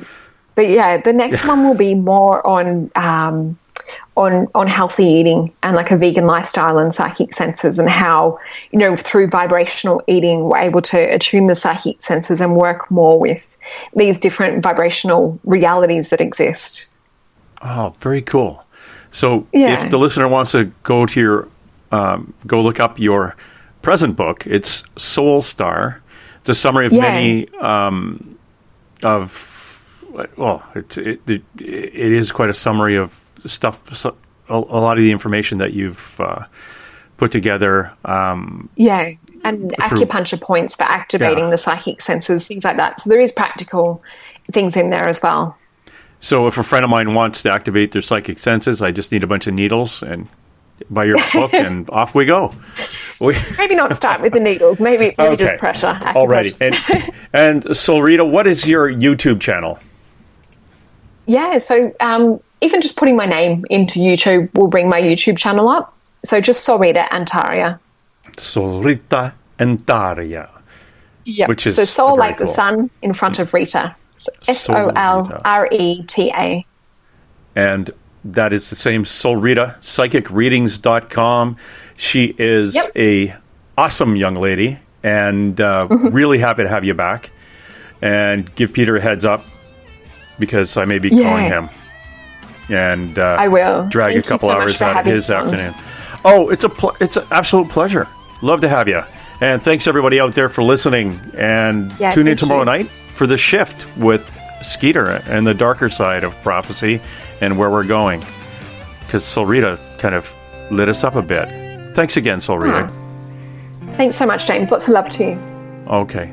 And you have a wonderful, well, I was going to say rest of the weekend, but it is Sunday there. And for us here, well, let's keep an open mind. This is our last goodbye. Young hearts will stop. Torn souls set free. All that we have is now. If this is what you want, then come to me.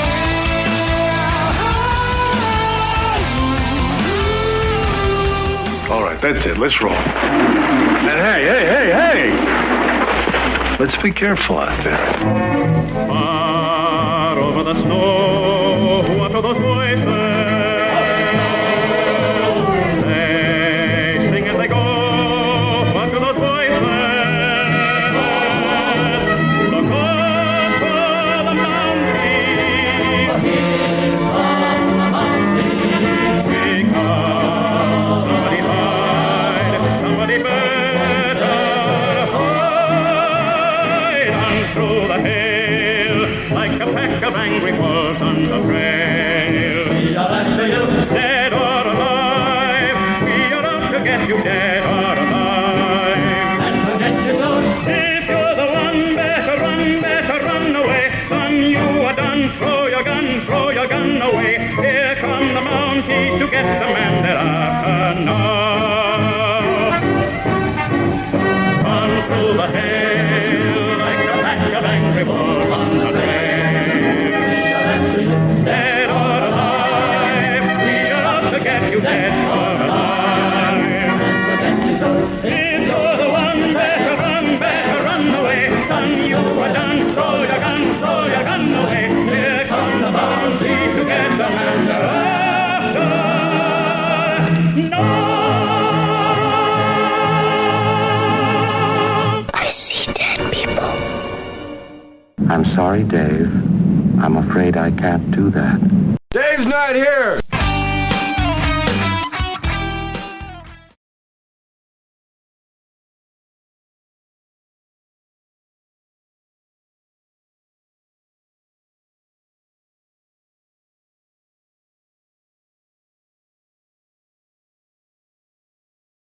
Headline edition, July 8, 1947. The Army Air Forces has announced that a flying disc has been found and is now in the possession of the Army. Army officers say the missile, found sometime last week, has been inspected at Roswell, New Mexico, and sent to Wright Field, Ohio, for further inspection. Greetings. This is Science Officer Spock, and currently there are no life forms available to take your call. But at the prearranged audio signal, please feel free to leave any verbal communication you feel is necessary. Live long and prosper.